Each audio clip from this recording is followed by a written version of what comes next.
எங்கள் பரலோக தகப்பனே, மக்கு நன்றி செலுத்துகிறோம். ஆண்டவரே, இந்த வல்லமை உமக்குரியது தகப்பனே. வல்லமை ஒவ்வொருவரையும் நிரப்பியதற்காக மக்கு நன்றி ஆண்டவரே. உம்முடைய வல்லமையினாலே நாங்கள் பலத்த காரியங்களை செய்ய உதவி செய்தோம். அப்பா, உம்முடைய வல்லமை குறித்து இன்னும் நாங்கள் தியானிக்க போகிறோம். ஆண்டவரே, எங்கள் மத்தியிலே நீர் இருக்கிறபடினாலே மக்கு நன்றி தகப்பனே. தொடர்ந்து ஆண்டவரே, உம்முடைய வல்லமையினாலே நாங்கள் நிரப்பப்பட எங்களுக்கு உதவி செய்தோம். ஆசீர்வதியும் இயேசுவின் இன்ப நாமத்தில் வேண்டிக் கொள்கிறோம் பிதாவே, ஆமென்.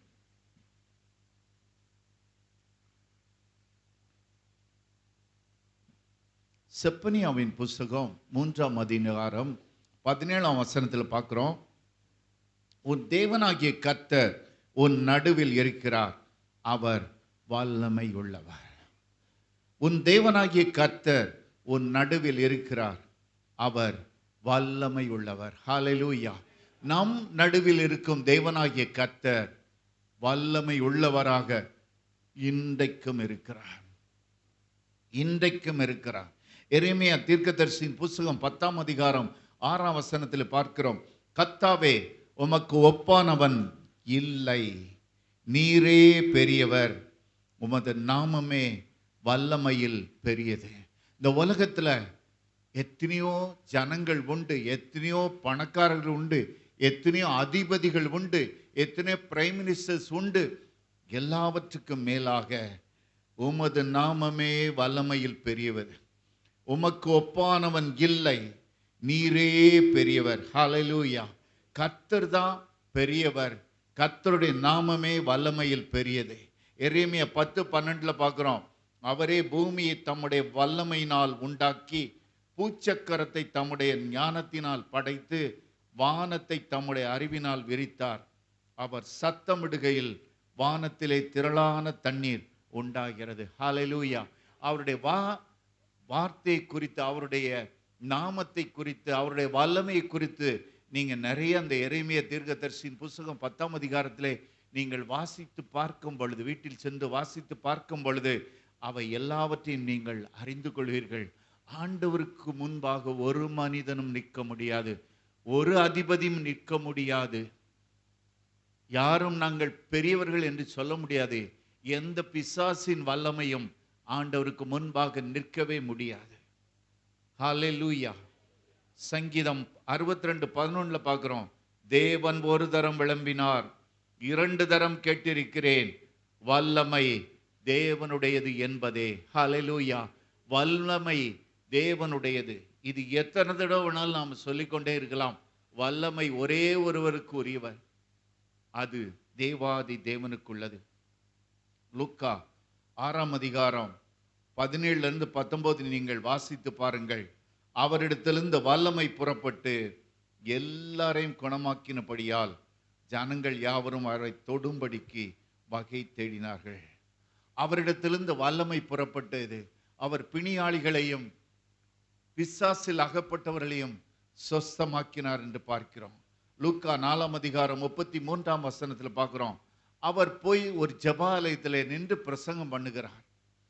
அக்கினியினாலே நிரப்பப்பட்ட தேவனுடைய குமாரன் நின்று பிரசங்கம் பண்ணும் போதே அசுத்தாவி பிடித்திருந்த ஒரு மனிதன் அவனாகவே சத்தமிட்டான். அவனாகவே ஐயோ இயேசுவே அவன் சத்தமிட்டான். ஆண்டவர் சொன்னாரு, நீ பேசாமல் இவனை விட்டு புறப்பட்டு போ என்று அதை அதட்டினார். ஒரு வார்த்தை, ஆண்டவருடைய வாயிலிருந்து புறப்படும் வார்த்தை, அவருடைய பிரசன்னமே அந்த மனிதனை பிசாசு அலக்களிக்க ஆரம்பிச்சது. அதற்கு பின்பாக அவர் வார்த்தை அனுப்பி அதட்டினார். அந்த பிசாசு புறப்பட்டு சென்றது. 36ஆம் வசனத்துல பாருங்க. எல்லாரும் ஆச்சரியப்பட்டு, இது என்ன வார்த்தையோ, அதிகாரத்தோடும் வல்லமையோடும் அசுத்த ஆவிகளுக்கும் கட்டளையிடுகிறார், அவை புறப்பட்டு போகிறதே என்று ஒருவரோடு ஒருவர் பேசிக்கொண்டார்கள். அவருடைய கீர்த்தி சுற்றிலும் இருந்த சகல நாடுகளில் உள்ள இடங்களெல்லாம் பிரசித்தமாயிற்று. ஹல்லேலூயா. அவருடைய பிரசன்னமே முதல்ல பிசாசுகளெல்லாம் நடுங்க பண்ணிட்டு, அவருடைய வாயின் வார்த்தை, அதிலிருந்த அதிகாரம், அதிலிருந்த வல்லமை, அது புறப்பட்டு சென்று அசுத்தாவை பிடித்தவர்களையும் அங்கு விரட்டி அனுப்பியது. இவருடைய வார்த்தைக்கு எப்படி ஒரு வல்லமை என்று ஜனங்கள் எல்லாம், நாடுகள், எல்லா நாடுகளையும் பேசிக்கிட்டாங்களா. அப்படியாக ஆச்சரியப்பட்டார்கள் யாவரும். இன்றைக்கும் அந்த வல்லமை நிறைந்த அவருடைய பிரசன்னம் நம் மத்தியிலே இருக்கிறது. நாம் ஒரே ஒரு ஆண்டவர் செய்த ஒரே ஒரு அற்புதத்தை நாம் கண்டுவிட்டு, நாம் தியானித்து பார்த்துவிட்டு நாம் இன்றைக்கு கடந்து செல்ல போகிறோம்.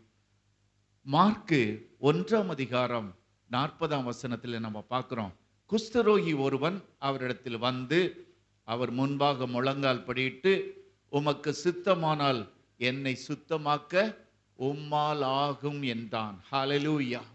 இந்த குஷ்டரோகியை ஆண்டவர் எப்படி சுத்தமாக்கினார் என்பதை குறித்ததான ஒரு தியானத்தை நாம் இன்றைக்கு தியானித்து விட்டு கடந்து செல்ல போகிறோம். இந்த அற்புதத்தை இயேசு எப்படி செய்தார் என்று மத்தேயு 8:2 பார்க்கிறோம். குஷ்டரோகி ஒருவன், அதே இதை பார்க்கிறோம். குஷ்டரோகி ஒருவன் வந்து அவரை பணிந்து, ஆண்டவரே உமக்கு சித்தமானால் என்னை சுத்தமாக்க உம்மால் ஆகும்.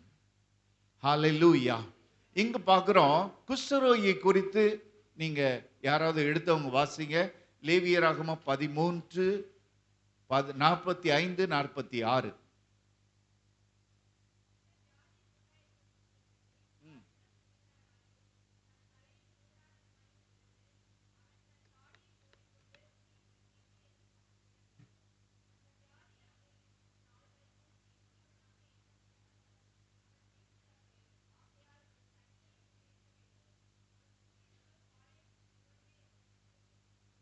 இங்க நம்ம பார்க்கிறோம், குஷ்டரோகினாலே ஆண்டவர் நியமித்த நியமனம் நாம் பார்க்கிறோம். அவன் பாளையத்துக்கு புறம்பே இருக்கணும்.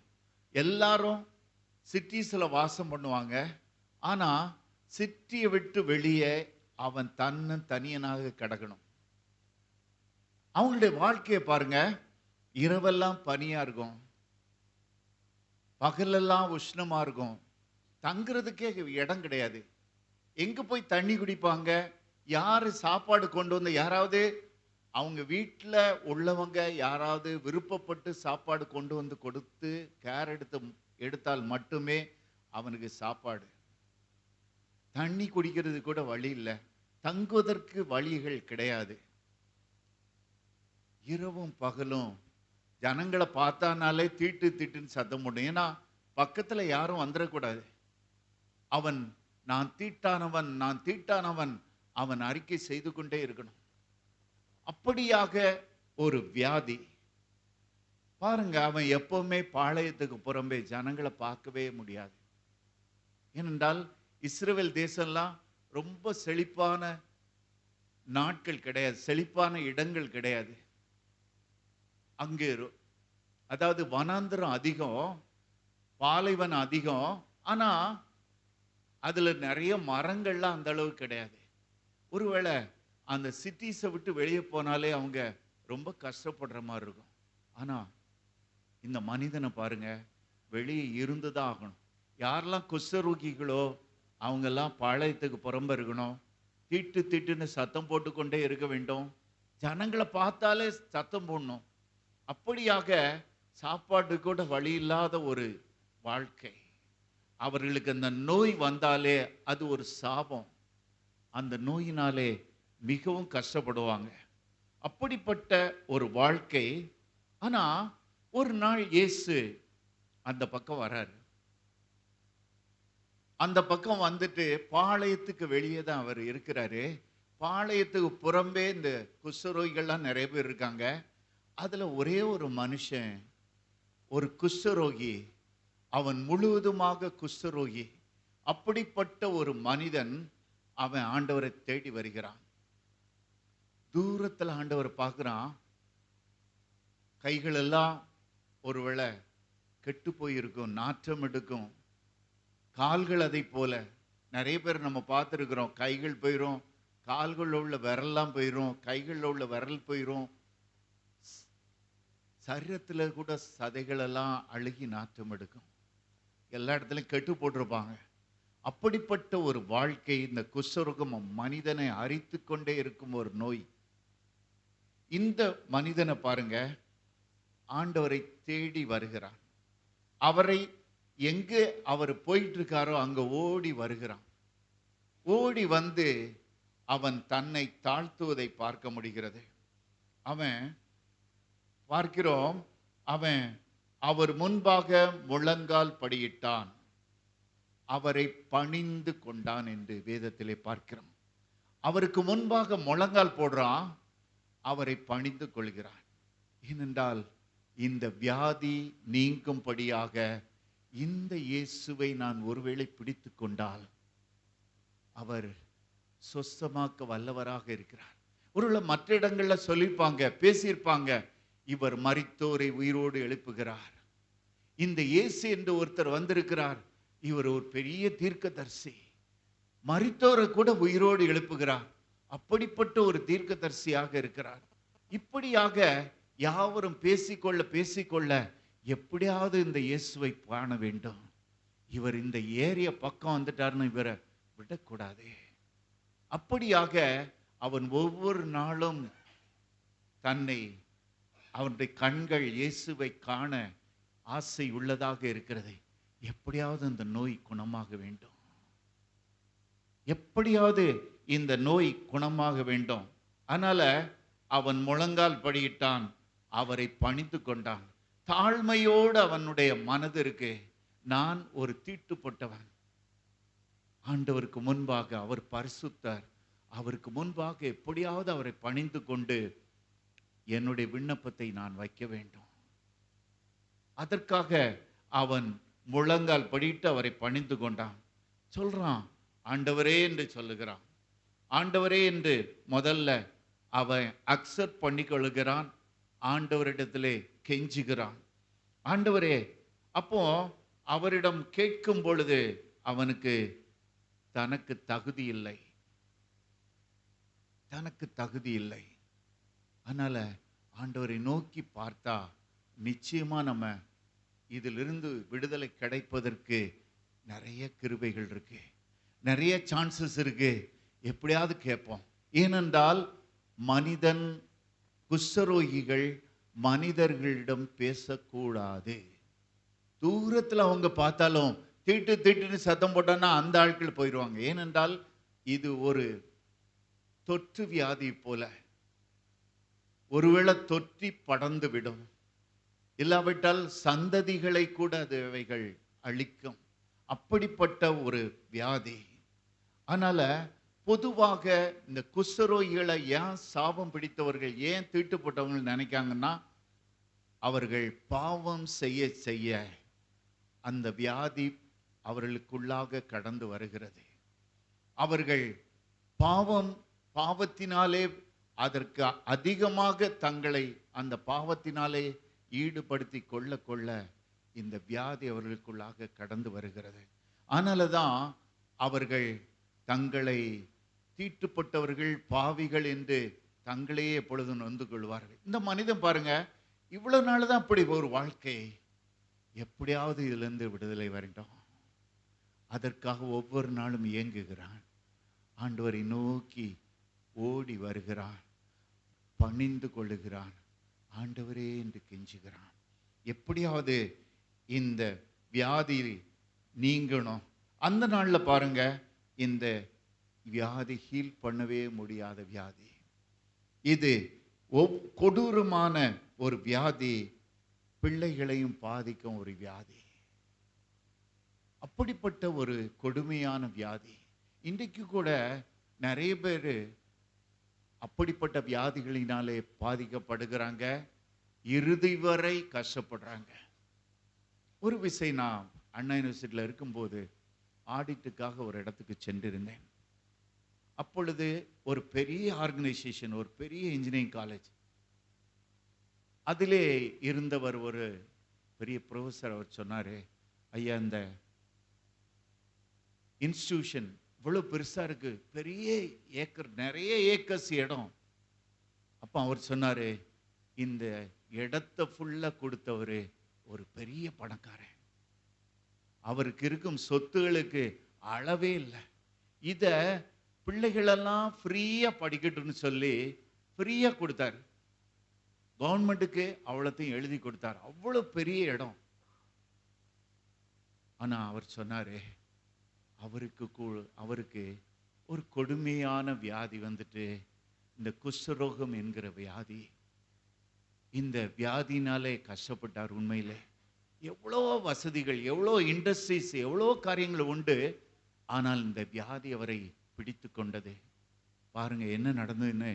ஒவ்வொரு நாளும் அவருக்குன்னு நீட்டா white dress, white shirt, white dhoti,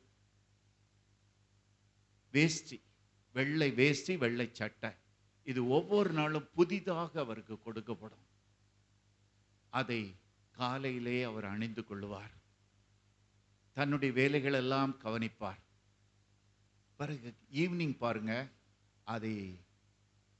அடுத்த நாள் அதை அப்படியே தீயை வைத்து கொளுத்தி விடுவார்கள். அடுத்த நாள் புது ட்ரெஸ்.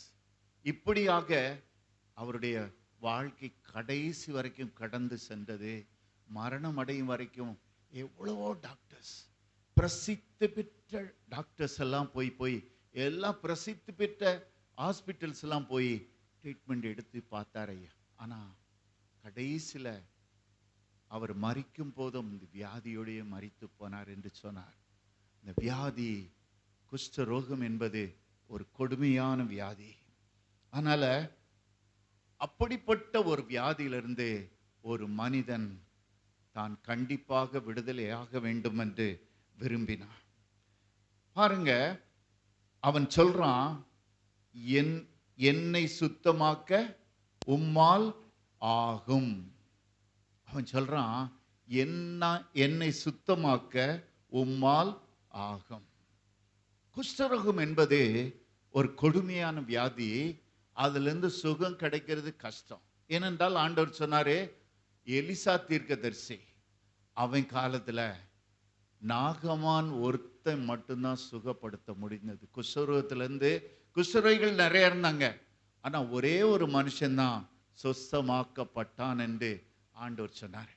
அவ்வளவு கொடூரமான வியாதி. அதிலிருந்து மீண்டு வருவது கடினமான காரியம்.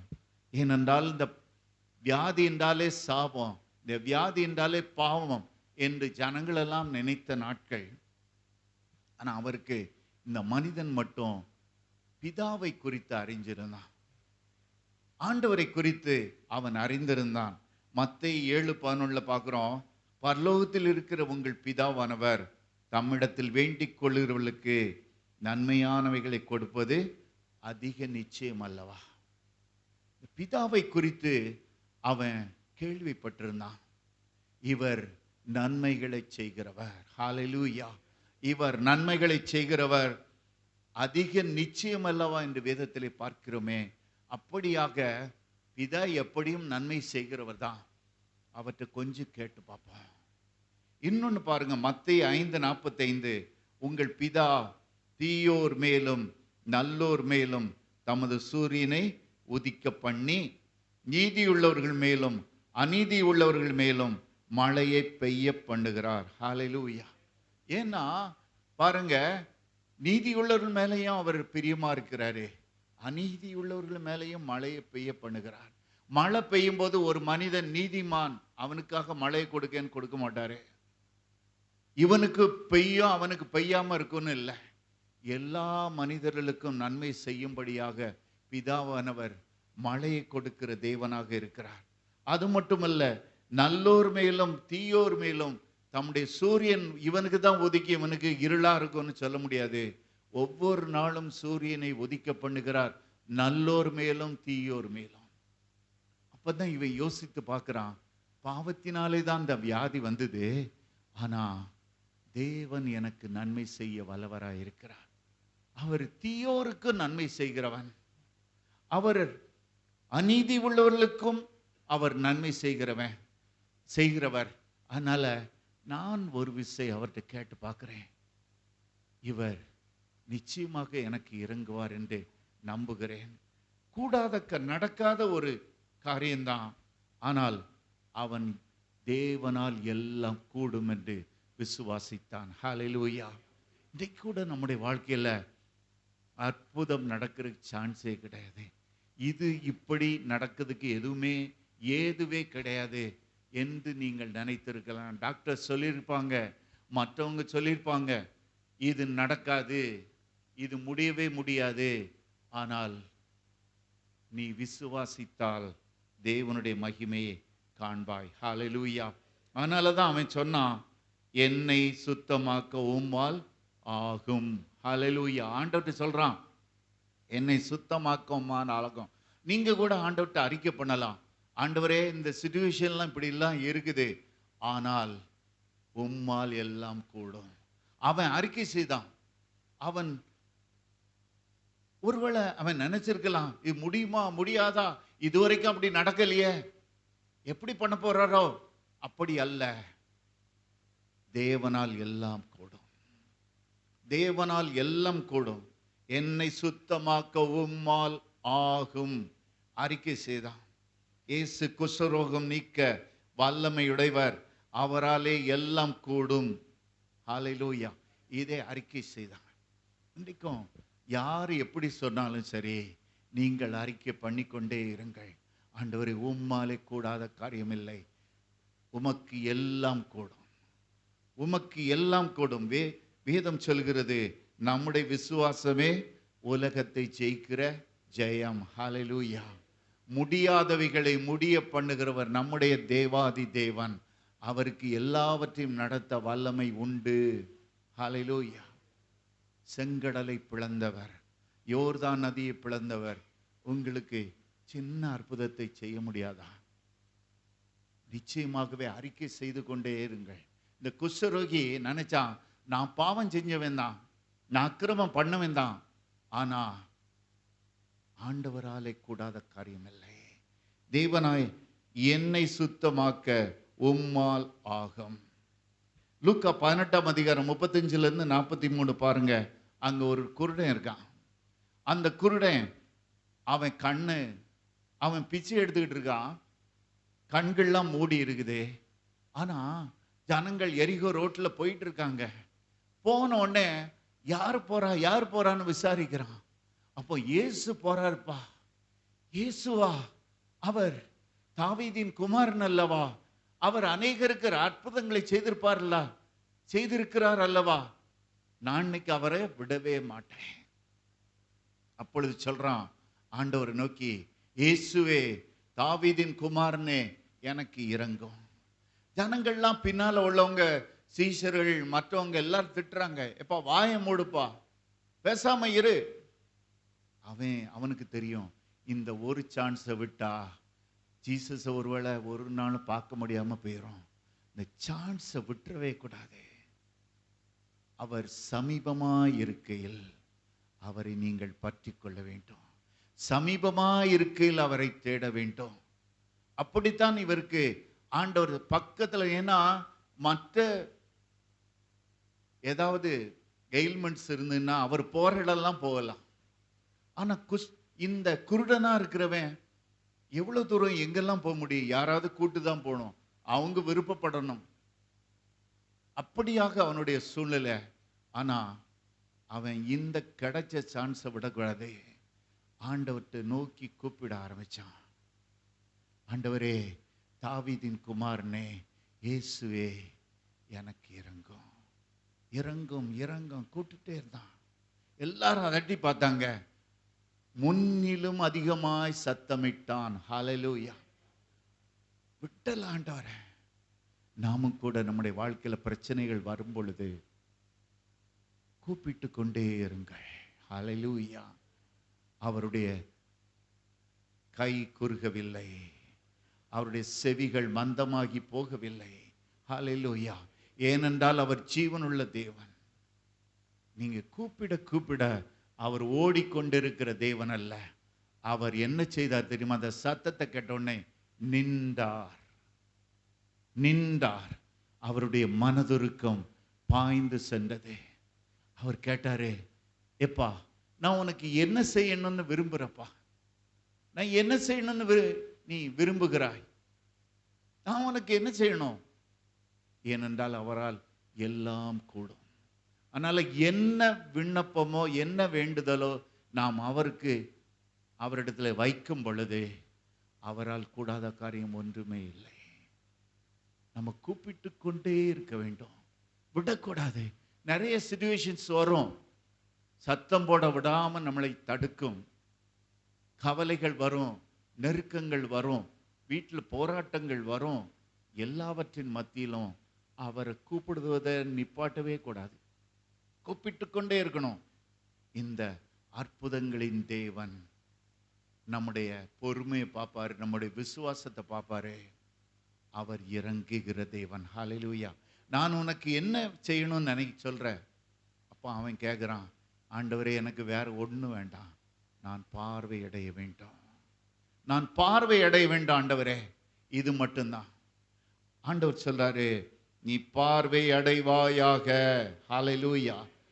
ஆண்டவர் சொல்றார், நீ பார்வை அடைவாயாக.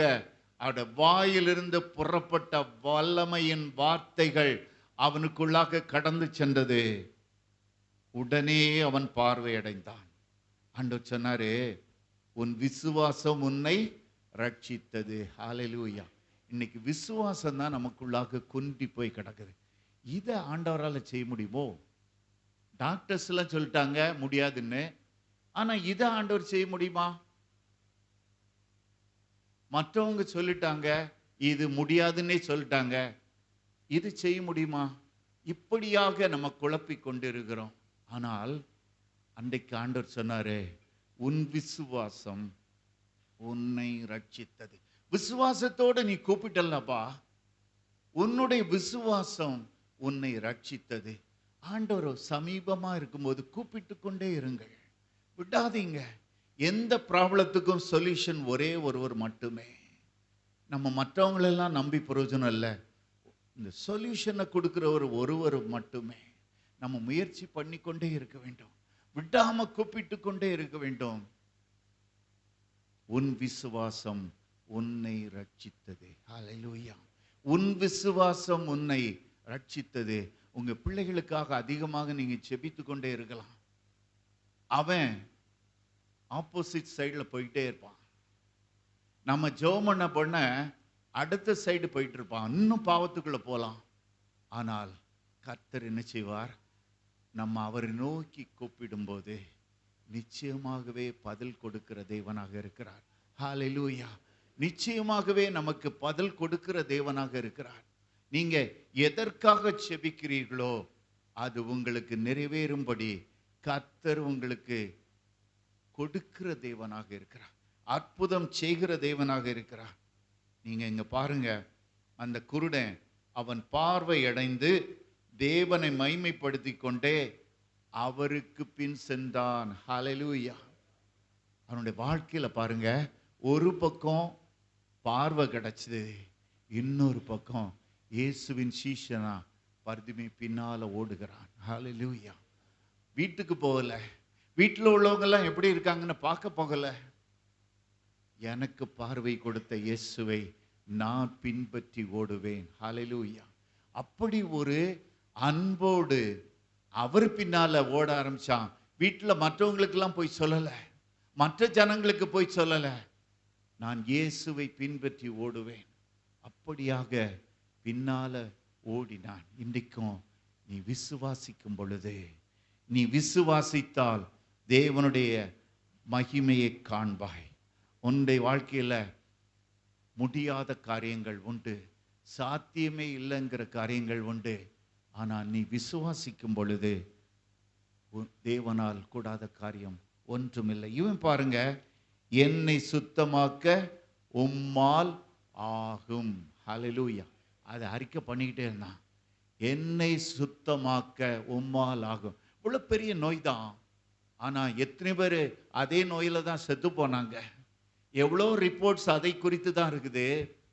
ஆனா என்னை சுத்தமாக்க உம்மால் ஆகும். ஹல்லேலூயா.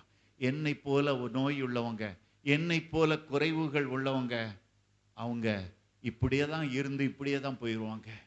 அப்படியல்ல பிரியமானவர்களே, நீ விசுவாசித்தால். அவன் அறிக்கை செய்து கொண்டே இருந்தான், ஆண்டவரே உம்மால் ஆகும், என்னை சுத்தமாக்க உம்மால் ஆகும், உம்மால முடியும் ஆண்டவரே, முடியும், நீர் வல்லமையில பெரியவர், உமக்கு அந்த வல்லமை உண்டு. எல்லாரும் அப்படியாக மரித்து போனாலும் குஷ்டரோகியாவே நான் உம்மை நம்புறேன், அந்த வல்லமை உமக்கு இருக்க ஆண்டவரே.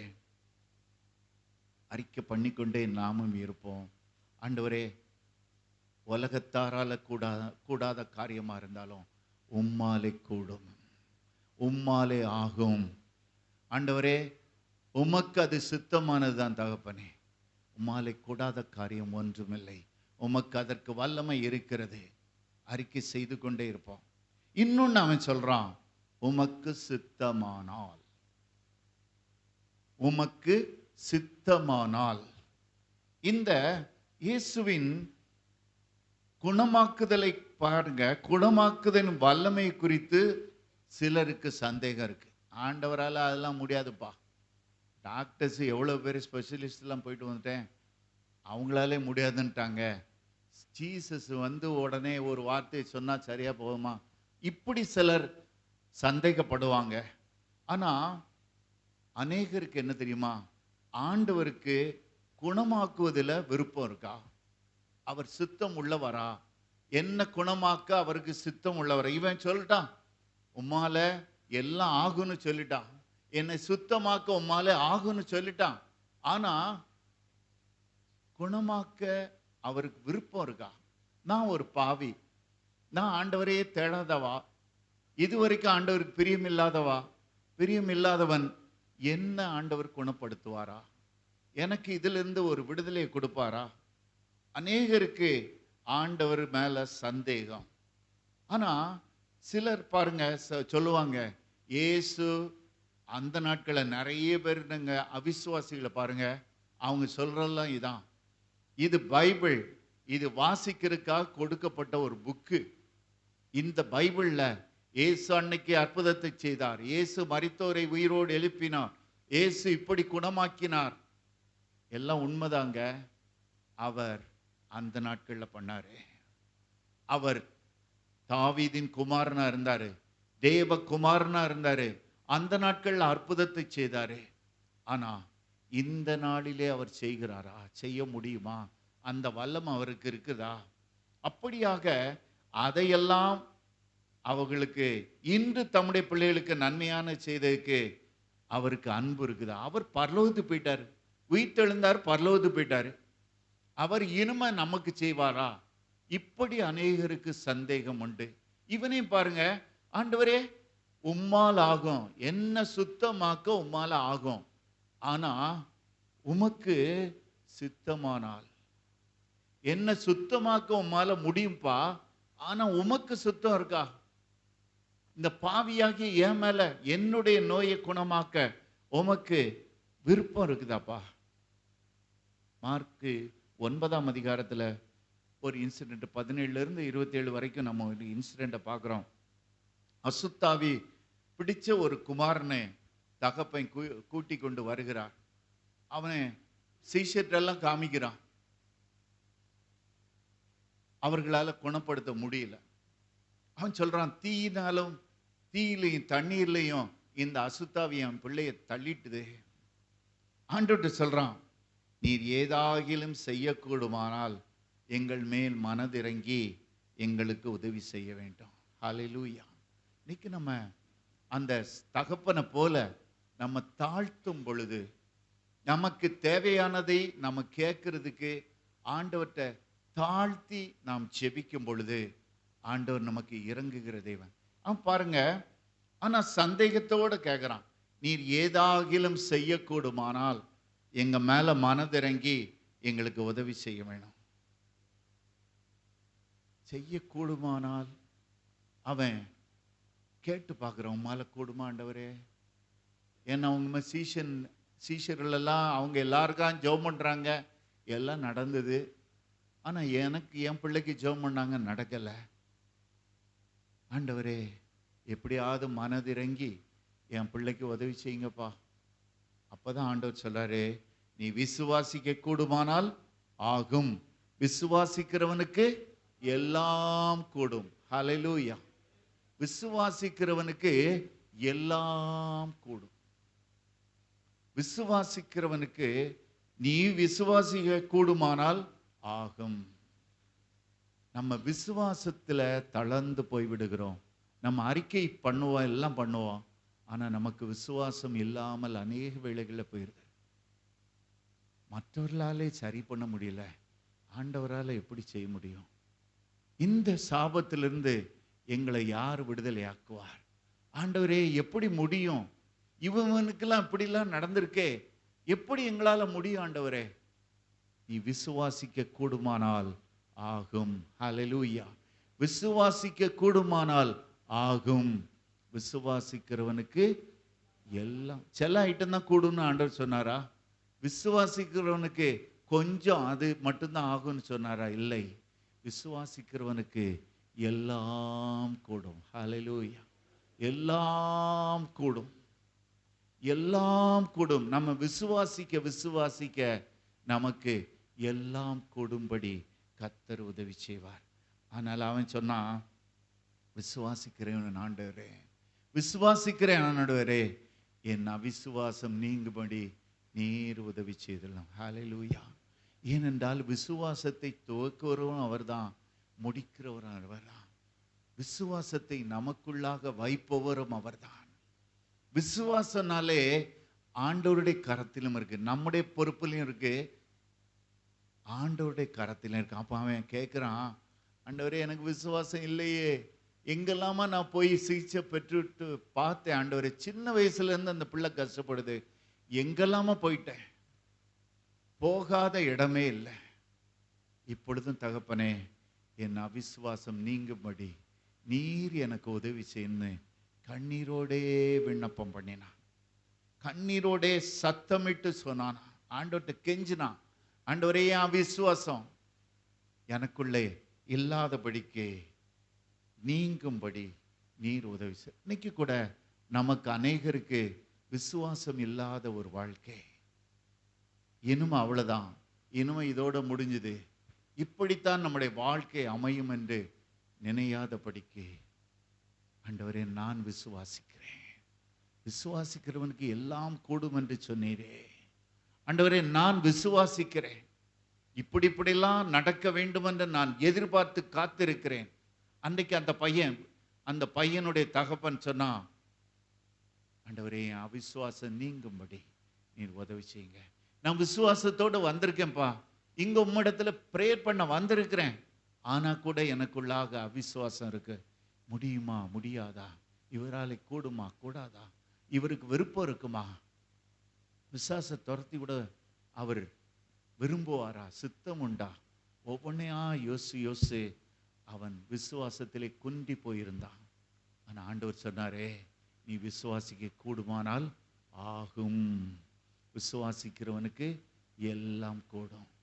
அப்படியாகவே அவன் ஊமையும் செவிடுமான ஆவியை இயேசு கடிந்து கொண்டார். அது அவனை விட்டு புறப்பட்டு போயிற்று. ஹல்லேலூயா. இன்னைக்கு பாருங்க, குணமாக்குவது இயேசுவின் சித்தம், குணமாக்குவது இயேசுவின் விருப்பம். ஹல்லேலூயா. இதை மட்டும் நம்ம தெரிந்து கொள்ள வேண்டும். நம்ம நோயோடு இருப்பது ஆண்டவருக்கு பிரியமான காரியம் அல்ல. ஆண்டவர்கிட்ட கேட்போம், ஆண்டவரே நான் நோய் இல்லாம இருக்கணும், நோய் இல்லாம இருக்கும்படி எனக்கு உதவி செய்யுங்கப்பா. ஆண்டவர்கிட்ட நம்ம கேட்கும்போது ஆண்டவர் நிச்சயமாகவே நமக்கு கிருபை பாராட்டுவார். அதனால இயேசு யாவரையும் குணமாக்குவது அவருடைய விருப்பம். இயேசு ஒரு நாளும் தன்னிடத்தில் வந்து எந்த நன்மையை கேட்டாலும், நீங்க வேதத்துல பாருங்க, எந்த நன்மைக்காக யார் வந்து கண்ணீர் வடித்தாலும் சரி, இயேசு அவர்களுக்கு இறங்குகிறார், அவர்களை குணமாக்குகிறார், அவர்களுக்கு அற்புதத்தை செய்கிறார். எங்க போனோமோ கூட போறாரு. யவீரு வீட்டுக்கு பாருங்க, அவரே நடந்து கூட போறாரு, நடந்து கூட போறாரு. போகும்போது அவங்க சொல்றாங்க, இல்ல இல்ல போதகரை வருத்தப்படுத்த வேண்டாம், அவர் பிள்ளை மரித்து போனாள், நீங்க கஷ்டப்படுத்த வேண்டாம், அவர் நடக்க வேண்டாம், அவர் ரொம்ப தூரம் வந்துட்டாரு, வேண்டாம், திரும்பி போகட்டும். ஆனால் அவர் சொல்றாரு, பயப்படாதே, விசுவாசம் உள்ளவனாய் இரு. ஹல்லேலூயா. நம்மையும் கூட நம்முடைய பாதையில சில நேரங்கள் கஷ்டங்கள் வரலாம், எதிர்மறையான காரியங்கள் நம்முடைய வாழ்க்கையில நடக்கலாம். நம்ம ஒன்று எதிர்பார்ப்போம், அது இன்னொன்று நடக்கும். இப்படியாக அநேக காரியங்கள் நடந்தாலும் நம்ம அவர் கூடவே போகணும். அவர் நம்மை ஆற்றுவார். எப்பா, நடந்ததை பற்றி கவலைப்படாத, அது நிச்சயமாகவே நீ பயப்படாம இரு, விசுவாசம் உள்ளவனா இரு. எந்த சூழ்நிலையிலும் அவர் பாருங்க, எவருக்கு அவர் மனதெல்லாம் உடைஞ்சு தான் போயிருக்கும். ஆண்டவரை கூட்டிட்டு வாரேன், இவ்வளவு கஷ்டப்பட்டு ஜனங்கள்லாம் நிறைய இருக்காங்க, ஆண்டவரே எங்க வீட்டுக்கு வருவீங்களா, என் பிள்ளை சாக கிடக்குதுன்னு நான் கூட்டு வரேன். ஆனா திடீர்னு பார்த்தா ஒருத்தன் வந்து சொல்றான், அவ மறிச்சு போனாப்பா, அடக்கம் பண்ணதுக்கெல்லாம் எல்லாரும் ரெடி பண்ணுங்கன்னு அவங்க யோசித்துட்டு இவரை மட்டும் கூட்டு போறதுக்கு வராங்க. ஆனால் இயேசு சொல்றாரு, இல்லப்பா பயப்படாதே, விசுவாசம் உள்ளவனாக இரு. நடக்கக்கூடாத காரியங்கள் நம்முடைய வாழ்க்கையில நடக்கும் போதும், எதிர்பாராத காரியங்கள் நம்முடைய வாழ்க்கையில நடக்கும் போதும் பயப்படாதிருங்கள், விசுவாசம் உள்ளவர்களாக இருங்கள். ஏன்னா கூட யார் வரா? எல்லா அற்புதங்களையும் செய்கிற இயேசு. ஹல்லேலூயா. அதை நம்ம சில நேரம் மறந்து போயிடுறோம். இந்த நெருக்கங்கள், இந்த ரிப்போர்ட்ஸ் எல்லாம் வேற மாதிரி வந்த உடனே நம்ம கலங்கி போய் விடுகிறோம். ஆனா நம்மை கரம் பிடித்து, எவிரு சரி எவிரு, நீ எல்லாத்துக்கும் அரேஞ்ச் பண்ணதுக்கு நீ போ, என்னால அவ்வளவுதான் முடியும்னு சொன்னாரா? இல்லவே இல்லை. வாப்பா, நம்ம வீட்டுக்கு தானே கூட்டு போற, நான் உன் கூட வரேன். கூட்டிக் கொண்டு அங்கு புறப்பட்டு செல்வதை பார்க்கிறோம். அங்கேயும் அழுறாங்க, சிரிக்காங்க. இப்படிப்பட்ட ஜனங்கள் மத்தியில் எல்லாத்தையும் விரட்டி அனுப்புறாரு. ஏனென்றால் அவிசுவாசம் ஒரு நாளும் அற்புதத்தை செய்ய விடாது. விசுவாசம் மட்டுமே அற்புதத்தை செய்யும். ஹல்லேலூயா. ஆனால் விசுவாசம் உள்ளவர்களோடு நீங்கள் இருக்க வேண்டும் என்று கர்த்தர் விரும்புகிறார். அவிசுவாசத்தை அறிக்கப்பட்ட ஆட்கள் கிட்ட பக்கத்துல போகாதீங்க. இது நடக்காது பிரதர், அன்னைக்கு அவனுக்கு நடக்கல, இன்னைக்கு இவளுக்கு நடக்கல, இதுல இந்த மாதிரி கேஸ் எல்லாம் சாகிற வரைக்கும் இப்படிதான் பிரதர் இருக்கும், இது உனக்கு பிள்ளை உண்டாகாது, உனக்கு அதுக்கு நடக்காது, உனக்கு திருமணம் நடக்காது. இப்படியாக அவிசுவாசம் பேசுகிறவர்கள் மத்தியில விசுவாசம் உள்ளவர்களோடு ஐக்கியமாயிருங்கள். ஹல்லேலூயா. அவிசுவாசம் அந்த அற்புதத்தை குறைத்து போடும், ஆனா விசுவாசமோ அற்புதங்களை செய்யும்படி செய்யும். ஹல்லேலூயா. அதனால மற்றவங்களெல்லாம் விரட்டி அனுப்பிட்டு ஆண்டவர் தம்முடைய சீஷர்கள், க்ளோஸான சீஷர்கள், யவீர் அவனுடைய குடும்பத்தார், இவர்களை மட்டும் கூட்டிக் கொள்கிறார். ஏனென்றால் யவீரு கூட சொல்லல, ஆண்டவரே நான் போறேன், ஆண்டவரே எல்லாத்தையும் ரெடி பண்ணணும், எனக்கு நீரும்னு வந்து என்ன பிரயோஜனம் என்று சொல்லவே இல்லை. அவர் சொன்னாரு, பயப்படாதே, விசுவாசம் உள்ளவனா இருன்னு சொன்ன உடனே அவர் பின்னாலே இந்த யவீரு போறாரு, விசுவாசத்தோடு போவாரு. இந்த இயேசு தாவீதின் குமாரன், இந்த இயேசு தேவனுடைய குமாரன், இந்த இயேசு அநேக அற்புத அடையாளங்களை செய்தவர். என்னுடைய மகா இறந்து போனாலும் சரி உயிரோடு எழுப்புவார். அந்த விசுவாசத்தோட தான் அவர் புறப்பட்டு போகிறார். ஏனென்றால் இயேசுவை கூட்டிக் கொண்டு செல்கிறார். நம்ம கூடயும் இயேசு இருக்கும் பொழுது நிச்சயமாகவே நம்முடைய வாழ்க்கையில் அற்புதங்கள் தான். அவிசுவாசமா அறிக்கை பண்ணிக்கிட்டே இருந்தோம்னா அது நடக்காது. எப்பொழுதும் பாசிட்டிவாகவே ஆண்டவரை குறித்தும் ஆண்டவருடைய வல்லமை குறித்து நம்ம பேசிக்கொண்டே இருப்போம். ஏனென்றால் பார்த்தோம், தாவீதை பார்க்கிறோம். தாவீது அந்த கோலியாத்தை பற்றி ஒரு வார்த்தை கூட சொல்லல. என்னுடைய தேவன், என்னுடைய சேனைகளின் கர்த்தர், என்னுடைய ஆண்டவர்.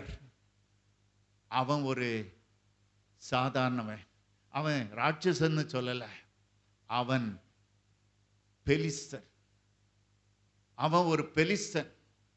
அது மட்டுமல்ல, அவன் சர்க்கம்சைஸ் பண்ணாத ஒரு பெலிஸ்தன், அவன் விருத்த சேதனம் இல்லாத ஒரு பெலிஸ்தன். அவன் யாரு? அவனை பற்றி அவன் நினைத்து விட்டு தன்னோடு இருக்கும் ஆண்டவரை மேக்னிஃபை பண்ணிக்கொண்டே இருக்கான். இந்த சேனைகளின் கர்த்தரை நிந்திக்கிறதுக்கு இவன் யார்? ஆண்டவரை பார்த்துக்கிட்டே போறாரு.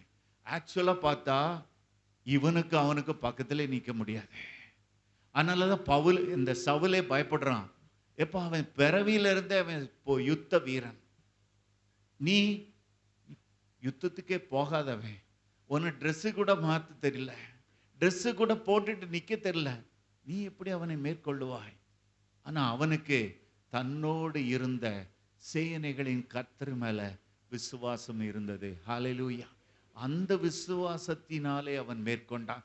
இன்றைக்கும் நம்ம ஒண்ணும் இல்லை, நம்ம பலகீனர், நமக்கு எந்த நன்மையான காரியமும் இல்லை. ஆனால் நாம் நம்புகிற, நாம் விசுவாசிக்கிற தேவன் அவர் வல்லமை உள்ளவர், அவர் எல்லாவற்றையும் செய்ய வல்லமை உடையவர், அவர் எல்லாவற்றையும் மேற்கொள்ள வல்லமை உடையவர். அவரை நம்ப வேண்டும், அவரை நம்பணும். நம்முடைய பலத்தினால் அல்ல, நம்முடைய பராக்கிரமத்தினால் அல்ல, ஆண்டவருடைய வல்லமையினாலே எல்லாம் கூடும். ஹல்லேலூயா. ஆண்டவர் சொல்லியிருக்கார், நீ விசுவாசிக்க கூடுமானால் எல்லாம் கூடும். விசுவாசிக்கிறவனுக்கு எல்லாம் கூடும். ஹல்லேலூயா. விசுவாசித்தீர்கள் என்றால் நீங்கள் நிச்சயமாகவே அதை பெற்றுக்கொள்ள முடியும். இங்கு நான் பார்க்கிறோம், நீ இயேசு எல்லாரையும் குணமாக்கினோர் என்று. இயேசு தம்மிடத்தில் வியாதியோடு அசுத்தாவிகளின் பிடிகளோடு வந்த யாவரையும் குணமாக்கினார். ஹல்லேலூயா. இயேசுவின் ஊழியத்தில் ஒரு மனிதனை கூட, ஒரு மனுஷியை கூட என்னால் இது முடியலன்னு சொல்லவே இல்லை. ஹல்லேலூயா. ஒரு ஃபெயிலியர் கூட அவருடைய ஊழியத்தில் இல்லை. மனிதர்கள் செய்யும் ஊழியத்தில் ஃபெயிலியர்ஸ் இருக்கலாம், ஆனால் தேவன் செய்த ஊழியத்தில், இயேசு செய்த ஊழியத்தில் ஒரு ஃபெயிலியரை கூட நீங்க காண்பிக்கவே முடியாது. அவரிடத்துல யாரு எதற்காக வந்து வேண்டிக் கொண்டார்களோ அது எல்லாவற்றையும் நிறைவேற்றினார். ஹல்லேலூயா. என்னால முடியலப்பா, நீ வேற யாரையும் பார்த்துக்க சொல்லவே இல்லை. இல்லாவிட்டால் உனக்கு விசுவாசம் குறைவா இருந்தது, நீ சரியில்லை, நீ அப்படி, நீ இப்படி, யாரையுமே அவர் ஒதுக்கி தள்ளியதே இல்லை. என்ன ஜனங்கள் அவரை தொடும்படியாக வந்தார்களோ, எதற்காக அவரை நோக்கி வந்தார்களோ 100க்கு 100 அவர் அதை நிறைவேற்றினார். ஹல்லேலூயா. இப்பொழுதும் நாம் மனிதர்களை அல்ல, இயேசு கிறிஸ்துவை நோக்கி பார்ப்போம். வல்லமையுடையவர் அவர் மட்டுமே. மனிதன் தனக்குத்தானே வல்லமையுடன் அல்ல, இயேசு ஒருவரே, பிதாவாகிய தேவன் தாமே வல்லமையுடையவர். ஹல்லேலூயா.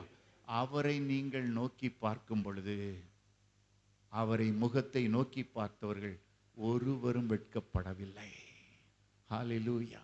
அவர் முகத்தை நோக்கி பார்த்த யாவரும் பிரகாசம் அடைந்தார்கள்.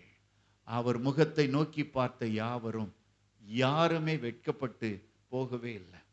இன்னைக்கு பாருங்க, இயேசுவின் சித்தம் என்னன்னா, ஒவ்வொருவரும் வியாதி அற்றவர்களாக இருக்க வேண்டும். ஹல்லேலூயா.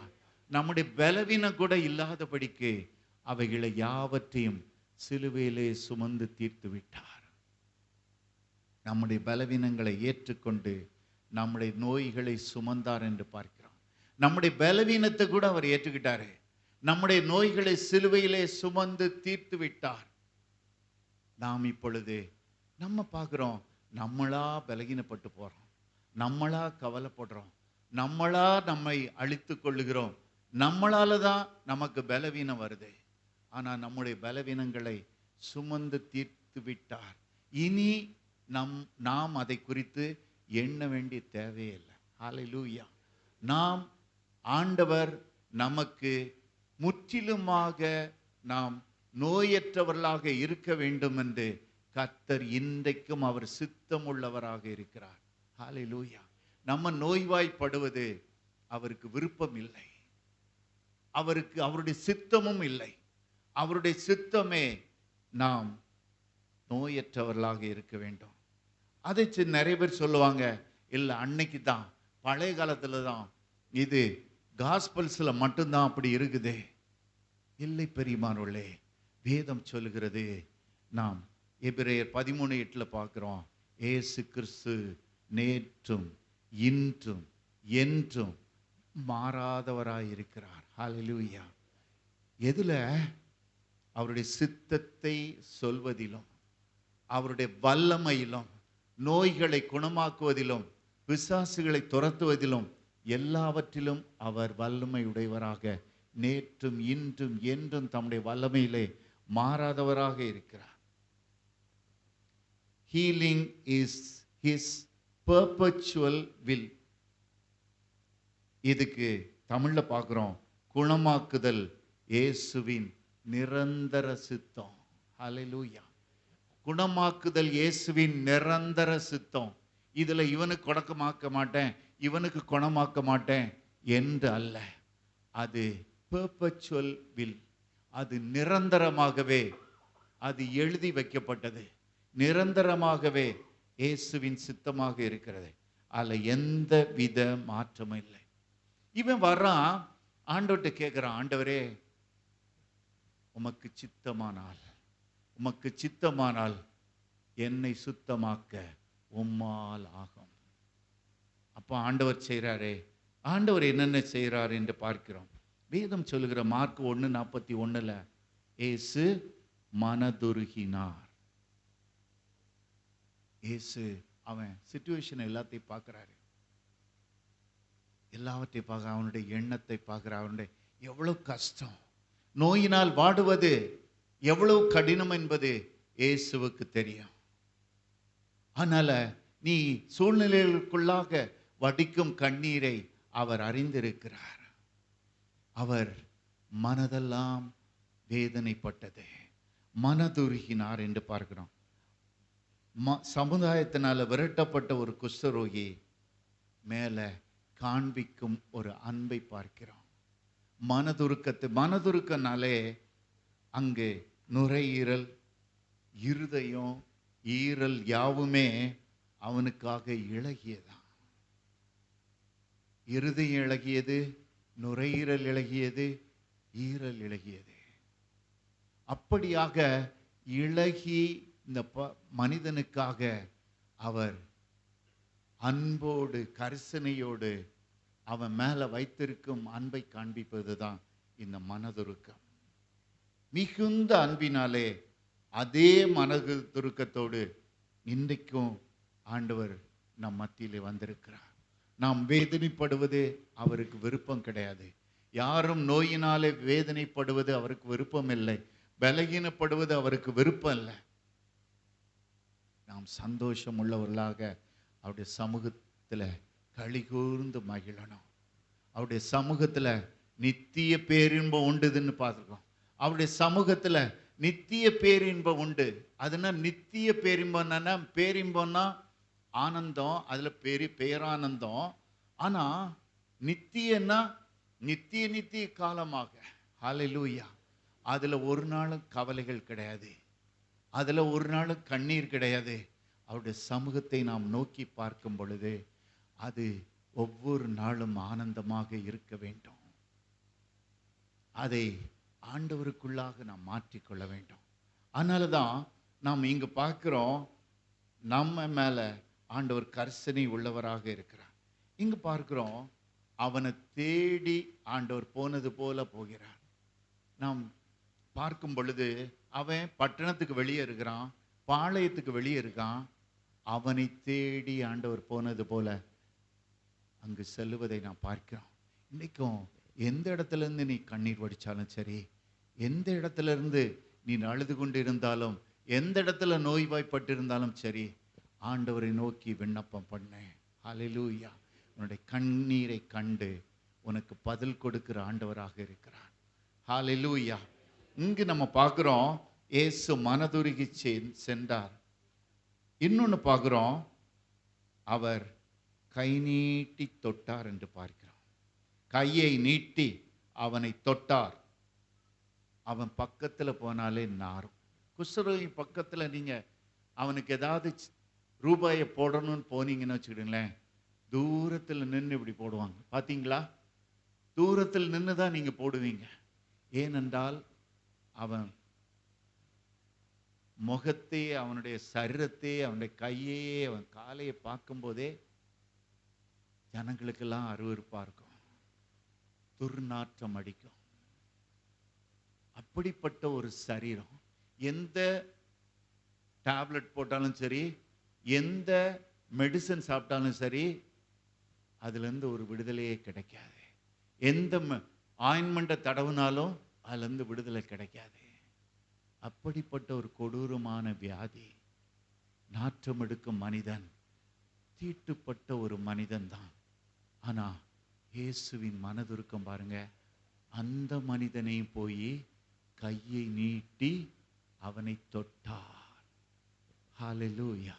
எவ்வளவு மனதுருக்கம் நிறைந்த ஆண்டவர் அவனை கூசாமல் தொட்டார். அவனை கூசாமல் தொட்டார். தொட்டு அவனை பாவத்தை நினைக்கல, அவன் செய்த பாவத்தை அதுக்கு முன்னால செய்ததை நினைக்கல.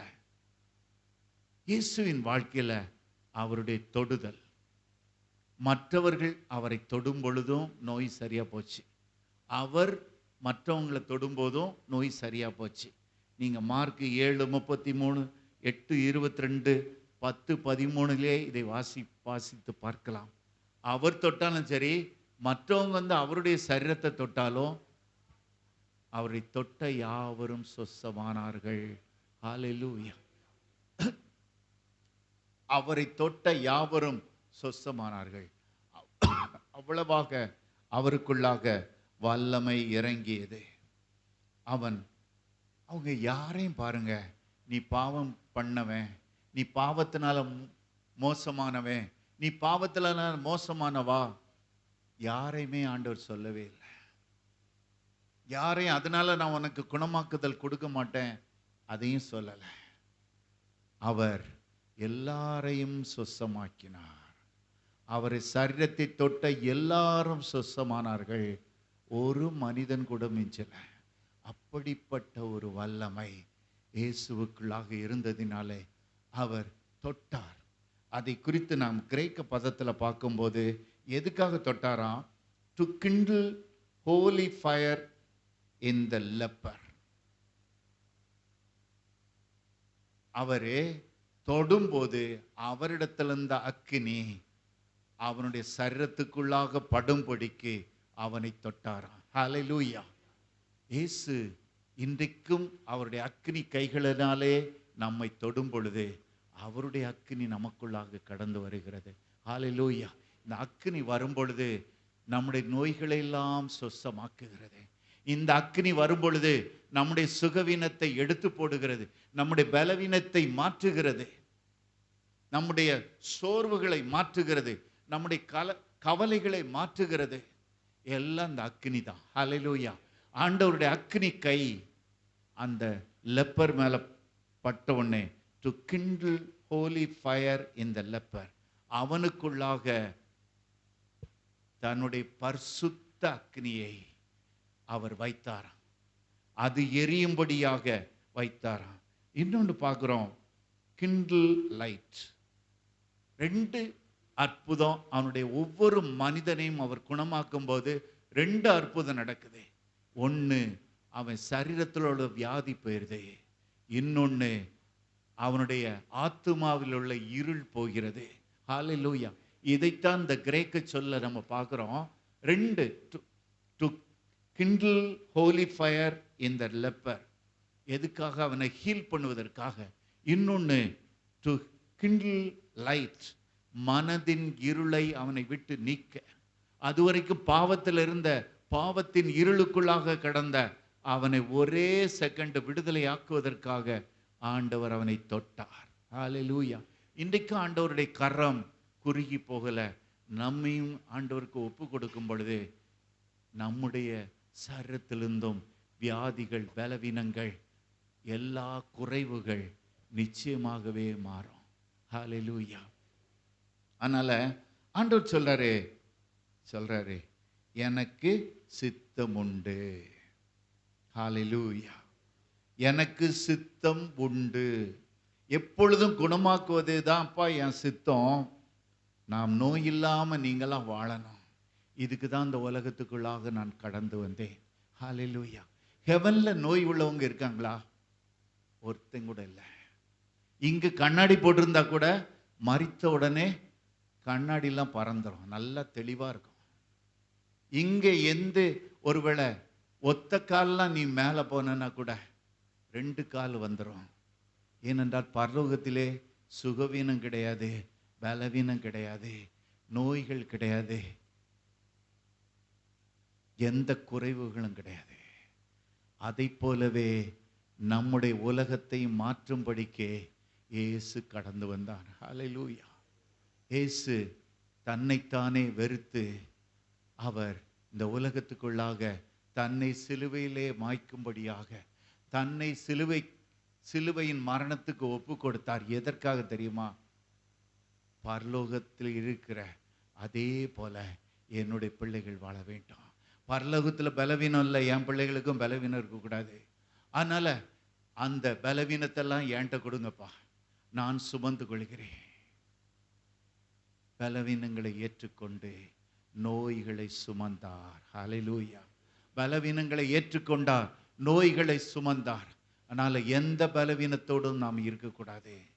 எல்லா பலவீனத்துக்காகவும் அவர் மரித்தார், எந்த குறைவுகளுக்காகவும் அவர் மரித்தார்.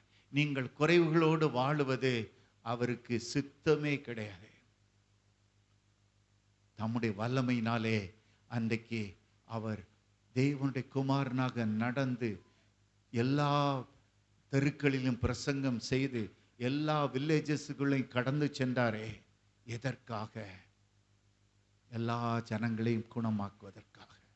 எல்லா ஜனங்களையும் பிசாசின், பரலோகத்தில் பிசாசு கிடையாது, பிசாசின் வல்லமை கிடையாது. அங்கு பார்க்கிறோம், பரலோகத்தில் பிசாசினாலே பிடிக்கப்பட்டவர்கள் யாரும் கிடையாது. அதை போலவே இந்த உலகத்தை மாற்றும்படியாக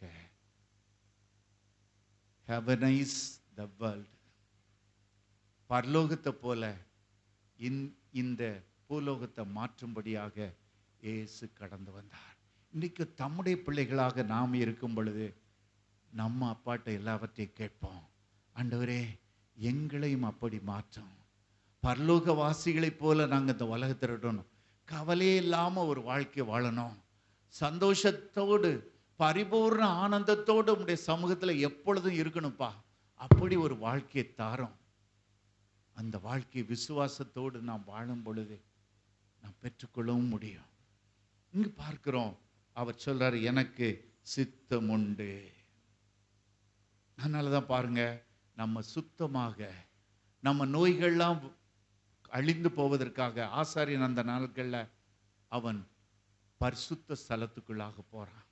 அதை போல நமக்காக பிரதான ஆசாரியனாக மாறிய இயேசுவும் எபிரேயர் 7ஆம் அதிகாரம் 27ஆம் வசனத்துல பார்க்கிறோம், மகா பரிசுத்த ஸ்தலத்துல நமக்காக நம்முடைய நோய்களை நீக்கும்படி, நம்முடைய எந்த பாவங்களுக்காக நோய்கள் வருகிறது, இந்த பாவங்களை நீக்கும்படியாக அவர் தம்மைத்தாமே பலியிட்டதினாலே, ஒரே தரம் பலியிட்டதினாலே அவர் மகா பரிசுத்த ஸ்தலத்திலே பிரவேசித்தார். இப்பொழுது பாருங்க, அப்படியாக நமக்காகவும் நம்முடைய பாவங்களுக்காகவும் நம்முடைய அக்கிரமங்களுக்காகவும் ஒரே தரம் பலியிடப்பட்டார். ஹல்லேலூயா. அதனால இன்றைக்கு நாம் இந்த நோயினாலேயும் பலகீனத்தினாலேயும் வாடுவது தேவனுடைய சித்தம் அல்ல. வாடுவது தேவனுடைய சித்தமே அல்ல. அதனால அவர் சொல்றாரு, எனக்கு சித்தம் உண்டு, நீ சுத்தமாக.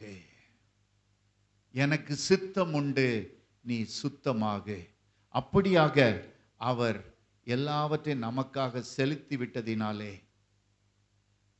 அவர் சுத்தமாகுன்னு சொன்ன உடனே வேதம் சொல்லுகிறது, உடனே குஷ்டரோகம் நீங்கி அவன் சுத்தமானான். ஹல்லேலூயா.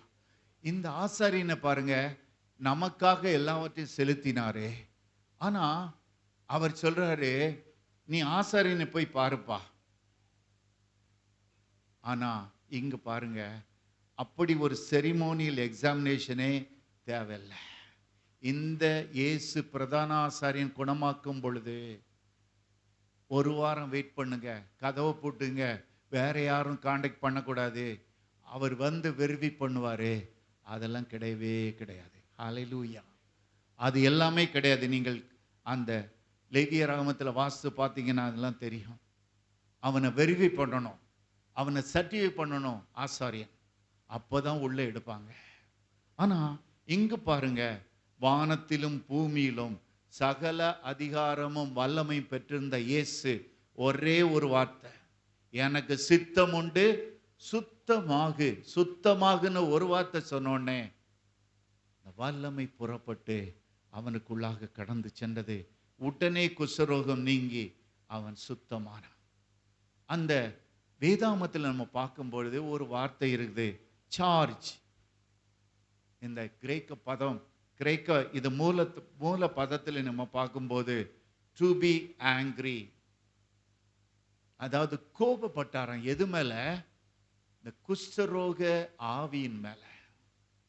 அது பிசாசினால் வந்த வியாதி.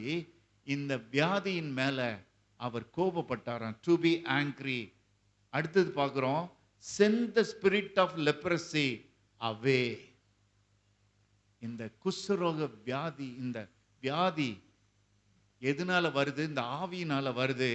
அதை என்ன செய்தாராம்? விரட்டினாராம். he drove him. அவர் விரட்டினாராம், கடிந்து கொண்டாராம். அதனால இந்த வியாதி அவனை விட்டு கடந்து சென்றதாம். பார்க்கிறான், இந்த மனிதன் full of leprosy என்று பார்க்கிறோம். ஒரு டிரான்ஸ்லேஷன்ல பார்க்கிறோம் full of leprosy, முழுவதும் குஷ்டரோகம் நிறைந்த ஒரு மனிதன். கை, காலு, காது, எல்லா இடத்திலும் அரிப்பு. அரிக்காத இடம் உடம்புல இல்லவே இல்லை. எல்லாவற்றிலும் சீழ் வடிந்து கொண்டிருந்தது. ஆனா இப்ப பார்க்கிறான், அவன் ஆண்டவராலே குணமாக்கப்பட்டுட்டு ஆசாரியன்ட்ட ஓடுவதற்காக ஓடுறான். ஆசாரியன் சொல்றான், உனக்கா லெப்ரசியா? அவன் ஆச்சரியப்படுறான். ஏனென்றால் அந்த வியாதி கொஞ்சம் கொஞ்சமா சுகமாகவே இல்லை. அந்த வியாதி, குஷ்டரோகம் கொஞ்சம் கொஞ்சமா போகவே இல்லை. அவர் ஒரே ஒரு வார்த்தை சொன்னாரு, அந்த வார்த்தை சுத்தமாக சொன்ன உடனே அந்த வியாதி முற்றிலுமா போயிட்டது. அது மட்டுமல்ல, அவனுக்கு இந்த வியாதி இருந்த அறிகுறியே இல்லை. ஆண்டவர் தம்முடைய வல்லமையினாலே குணமாக்கும் பொழுது, டாக்டர்ஸ் குணமாக்கும் போது எல்லா தழும்புகள் இருக்கும், எல்லா காயங்கள் இருக்கும்.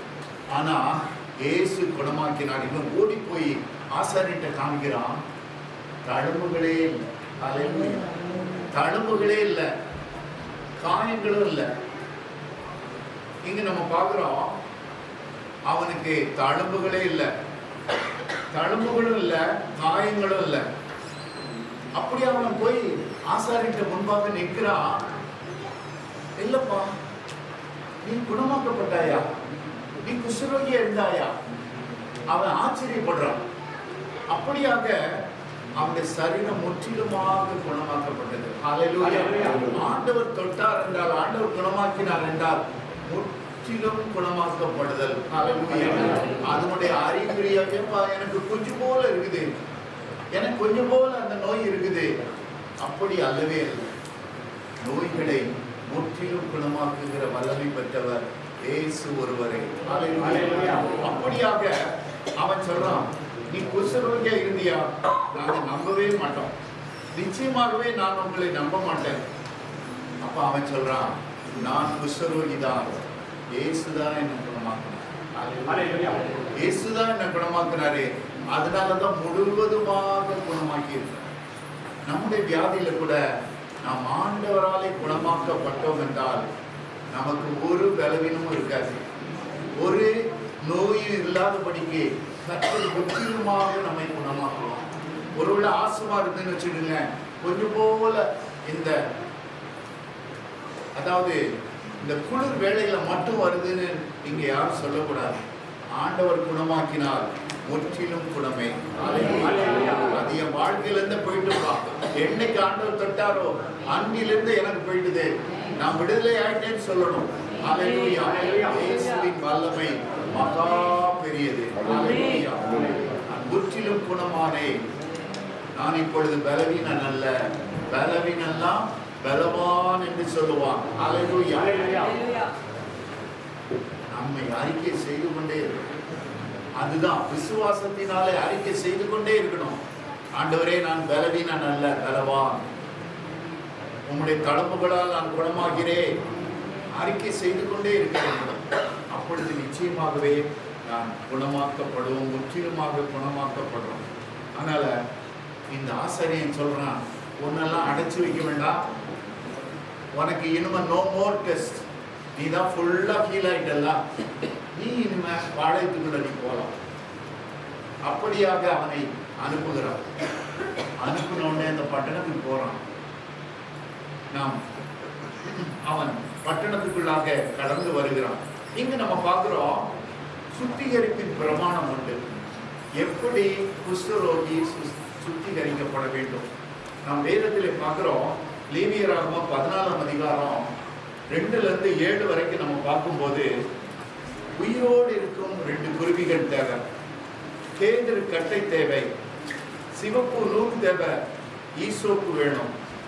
இந்த கேதுரு கட்டை என்றாலே நாம் ஆண்டவருடைய சிலுவைக்கு அதை கொண்டு செல்ல வேண்டும். கேதுரு கட்டை அது சிலுவையை குறிக்கும். சிவப்பு நூல் அது சிலுவையிலே அறையப்பட்ட இயேசுவை குறிக்கும். அந்த சிவப்பு நூல் எதனாலெல்லாம் அவருடைய சிந்திய ரத்தம், இது அவருடைய சரீரம் முழுவதும் பாய்ந்து சென்றது. அவருடைய வஸ்திரம் முழுவதும் நனைந்து போகத்தக்கதாக இயேசு சிலுவையிலே நமக்காக ரத்தத்தை சிந்தினார். நம்முடைய பாவங்களுக்காக, நம்முடைய அக்கிரமங்களுக்காக, நம்முடைய நோய்களுக்காக, நம்முடைய பலவீனங்களுக்காக அவர் சிலுவையிலே யாவற்றையும் சுமந்து தீர்த்தார். இன்னொன்று பார்க்கிறோம், உயிரோடு இருக்கும் குருவி. இந்த குருவியை பார்க்கும்போது, ஒரு குருவி 2 குருவிகளை பார்க்கிறோம். ஒரு குருவி அங்கு இயேசுவை குறிக்கிறது. இந்த இயேசுவாகிய இந்த குருவி என்ன பண்ணாங்க, பரிசுத்த ஆவி என்னும் தண்ணீர்ல அவர் கொல்லப்பட்டார். அவர் சிலுவையிலே தன்னையே ஒப்பு கொடுத்தார். எதற்காக? இந்த அடுத்த குருவி என்ன செய்கிறது? அடுத்த குருவி அது புறப்பட்டு செல்கிறது. எங்க? அது பறந்து செல்வதற்காக, விடுதலை ஆவதற்காக ஒரு குருவி கொல்லப்பட்டது. ஏனென்றால் அவர் கொல்லப்பட்டார். அவருடைய ரத்தம் இந்த அடுத்த குருவியின் மேல் பூசப்பட்டது. அவர் பூசப்பட்டது, அந்த ரத்தம் தோய்ந்த அந்த குருவி அது பறக்க ஆரம்பித்தது. பார்க்கிறோம், இது இது என்னாச்சுதான், இந்த குருவி கொல்லப்பட்ட குருவியின் ரத்தத்தில் அது தோய்ந்து அது பறக்க விடப்படுமா, அது விடுதலையோடு பறக்க விடப்படுமா. பார்க்கிறோம், இந்த நம்முடைய பாவங்கள், நம்முடைய சாபங்கள், நம்முடைய நோய்கள், இதிலெல்லாம் விடுதலையாகி நாம் சந்தோஷமாக பறக்கும்படி இந்த குருவி சந்தோஷமா பறக்கணும்னா, நான் பாவத்திலிருந்து விடுதலை, சாபத்திலிருந்து விடுதலை, நோயிலிருந்து விடுதலை அடைய வேண்டும் என்றால் இயேசு நமக்காக சிலுவையிலே மரித்தார். இந்த குருவி, ஒரு குருவி தன்னையே ஜீவனை கொடுத்து மரித்து போனது. அடுத்த குருவியோ அது பறந்து சென்றது. ஹல்லேலூயா. இன்றைக்கும் நம்முடைய பாவங்களை ஏற்றுக்கொண்டு, நம்முடைய சாபங்களை ஏற்றுக்கொண்டு, நம்முடைய நோய்களை ஏற்றுக்கொண்டு, நம்முடைய துக்கங்களை சுமந்து கொண்டு, இயேசுவாகிய குருவி அது கொல்லப்பட்டது. ஆனால் அந்த இயேசுவாகிய குருவியின் இரத்தத்தை பூசப்பட்ட இன்னொரு குருவி, ஒருவேளை அது பரிசுத்தமான ஒரு குருவி. பரிசுத்தமான இயேசு நமக்காக சாபங்களை ஏற்றுக்கொண்டார், நோய்களை ஏற்றுக்கொண்டார். பாவங்களை ஏற்றுக்கொண்டார், பலவீனங்களை ஏற்றுக்கொண்டார், எல்லாவற்றையும் சிலுவையிலே சுமந்து தீர்த்தார், தன்னுடைய ஜீவனை கொடுத்தார். ஆனால் அவர் ஜீவனை கொடுத்ததினாலே, அவர் ரத்தம் பூசப்பட்ட நாம் இன்றைக்கு சாபம் இல்லை, இன்றைக்கு வேதனை இல்லை, இன்றைக்கு நோய்கள் இல்லை, இன்றைக்கு பாவங்கள் இல்லை. எல்லாவற்றிலிருந்து விடுதலையாக்கப்பட்டு நாம் சந்தோஷத்தோடு பறந்து செல்லுகிறோம். அதை போலவே நாமும் கூட ஒவ்வொரு நாளும் ஆண்டவருடைய சமூகத்திலே சந்தோஷமாக இருக்கும்படி இயேசு தன்னுடைய ஜீவனை கொடுத்தார். இன்றைக்கு நமக்கு பாவம், சாபம், நோய் எதுவுமே இல்லை. ஹல்லேலூயா. ஏனென்றால் இயேசு நமக்காக சிலுவையிலே பாவமானார், சாபமானார். எங்க பார்க்கிறோம்? நாம் சந்தோஷமாக விடுதலையோடு பறந்து செல்கிறோம். அந்த குஷ்டரோகியை பாருங்க, அவனை அந்த ஆசாரியன் எடுத்துக்கொண்டான். எப்பா, உன்கிட்ட ஒரு வாரம்லாம் நான் வெயிட் பண்ண வேண்டிய தேவையில்லை, நீ சிட்டிக்குள்ள போகலாம். அவன் பட்டணத்துக்குள்ளாக சென்றான். சென்று வீட்டில் போய் நல்லா சாப்பிட்டான்னு இருக்கா? வீட்டுக்கு போனானா? வீட்டில் போய் சாப்பிட்டானா? இல்லவே இல்லை. அவனுடைய எண்ணமெல்லாம் என் நோயை, நான் சாகிற வரைக்கும் இந்த நோயில தான் இருப்பேன்னு கனவுகளெல்லாம் கண்டுகிட்டு இருந்தேன். என்னை யார் புதைப்பார், யார் என்னை கேர் பண்ணுவா யோசித்து கொண்டே இருந்தேன். என்னுடைய நோயின் சாபத்தினாலே எவ்வளவோ வேதனைப்பட்டு கண்ணீர் வடித்த நாட்கள் உண்டு, தனிமையின் நாட்கள் உண்டு. இன்றைக்கு இயேசு என்னை தொட்டார், என்னை குணமாக்கினார். இந்த இயேசுவுக்காக நான் ஓடுவேன்னு சொல்லி பட்டணத்தில் போய் எல்லாத்துடையும் வீட்டில் தட்டி சொல்றான், என்னை பார்த்தீங்களா, நான் குஷ்டரோகியா இருந்தேன்ல, என்னை இயேசு குணமாக்கினார், என்னை தொட்டார். ஹல்லேலூயா. நீ என்ன பாருங்க, இப்போ எல்லாரும் என்ன பாருங்க, என் சரீரத்தில் ஒரு சிம்டம் கூட கிடையாது. என்னுடைய கையை பாருங்க, பாதி விரலாம் செத்து போயிருந்தது, அழுகி போயிட்டுது. ஆனால் இயேசு தொட்டோடனே என் கைகள் முழுவதும் முழு கையா மாறிட்டு பாருங்க, விரல்கள் எல்லாம் புதுசு புதுசா முளைச்சிட்டு பாருங்க. ஹல்லேலூயா. எல்லாத்தையும் சொல்றான், பாருங்க பாருங்க பாருங்க. எல்லாத்துட்டையும் போய் தான் குணமாக்கப்பட்டதை எல்லாத்துட்டையும் பறைசாற்றுகிறான். ஹல்லேலூயா. சந்தோஷம் அவனால தாங்கவே முடியல. ஒவ்வொரு இடமா ஓடுறான், ஓடி சிட்டியில முழுவதும் சொல்றான். இன்றைக்கு நமக்கு ஆண்டவர் எவ்வளவு அற்புதங்களை செஞ்சிருக்காரு, எவ்வளவு கிருபைகளை பாராட்டி இருக்கிறாரு. ஆனா என்னைக்கா சாட்சி சொல்றோமா? சாட்சி சொல்லணும், ஒரு எழுதி கொடுங்க. சாட்சி ஆண்டவரை மகிமைப்படுத்த, மனுஷனை அல்ல. குணமாக்குற ஒரு இயேசு ஒருவரே, அவரால் மட்டும்தான் அந்த வல்லமை இருக்குது, வேற மனுஷனால் அல்ல. ஆனா நம்ம எத்தனை தடவை ஆண்டவர் தொட்டிருக்கிறாரு, எவ்வளவு அற்புதங்களை உங்களுடைய வாழ்க்கையில செஞ்சிருக்காரு. என்னைக்காவது ஆண்டவரை மகிமைப்படுத்தி சொல்றீங்களா? மனிதர்களால் கூடாதது தேவனால் கூடும். நீங்க அந்த குஷ்டரோகி ஓடுனா, ஆனா இதுக்கு முன்ன பாருங்க, ஆண்டவர் அவன்கிட்ட ஸ்ட்ரிக்டா சொல்றாரு, யார்ட்டையும் போய் சொல்லக்கூடாது. ஆனாலும் அவனோ அதை எல்லாத்தையும் கேட்டுக்கிட்டான். ஆனா இருதயத்தில் இருக்கிற சந்தோஷத்தை அவனால அடக்கவே முடியல. ஹல்லேலூயா. ஓடுறான் ஓடுறான், ஓர் ஆள்கிட்டையா ஓடுறான். இதுக்கு முன்னால கூட நம்ம பார்க்கிறோம், குஷ்டரோகியாக இருந்த சீமோன், வேதத்திலே பார்க்கிறோம், ஒரு மனிதனை ஆண்டவர் குணமாக்கிட்டாரு, சீமோன். அந்த சீமோன் ஆண்டவருக்கு பிரியமா இருந்தானா? இல்லவே இல்லை. ஆண்டவர் கொஸ்டின் பண்ணிக்கிட்டே இருந்தான். குஷ்டரோகியாகி இருந்த சீமோன், அவன் ஆண்டவர் கொஸ்டின் பண்ணிக்கிட்டே இருந்தான். அவன் ஆண்டவர் பின்னால ஓடி வந்திருக்கணும். எப்பா, எவ்வளவு பெரிய வியாதியை நீர் குணமாக்கினீரே, நான் வெளியே கிடந்தேன்ப்பா, கல்லுல முள்ளுல, சாப்பாடுக்கு வழி இல்லாம, தண்ணி குடிக்க முடியாம, வெயிலையும் பனியிலும் காஞ்சிட்டு கிடந்தேன், என்னை குணமாக்கினீரே. அப்பா, நான் உம்ம மேல அன்பா இருப்பேன் ஆண்டவரே. சொல்லவே இல்லை. அவன் குஷ்டரோகியாய் இருந்த சீமோன் அப்படியே தான் இருந்தான். அவனுடைய சரீரம் மாறிச்சுது, அவனுடைய ஆத்துமா மாறல. நம்முடைய வாழ்க்கையில எவ்வளவு நன்மைகள் ஆண்டவர் செஞ்சிருக்காரு. ஆனா கொஸ்டின் பண்ணிக்கிட்டே இருக்கும். ஆண்டவரே, இதை பண்ணல, அதை பண்ணல, அதை பண்ணல. நாம் குதித்தெழும்பி ஆண்டவர்கிட்ட என்னைக்காவது ஆண்டவர் செய்த நன்மைகள்கிட்ட 10 பேர்கிட்ட சொல்லியிருக்கீங்களா?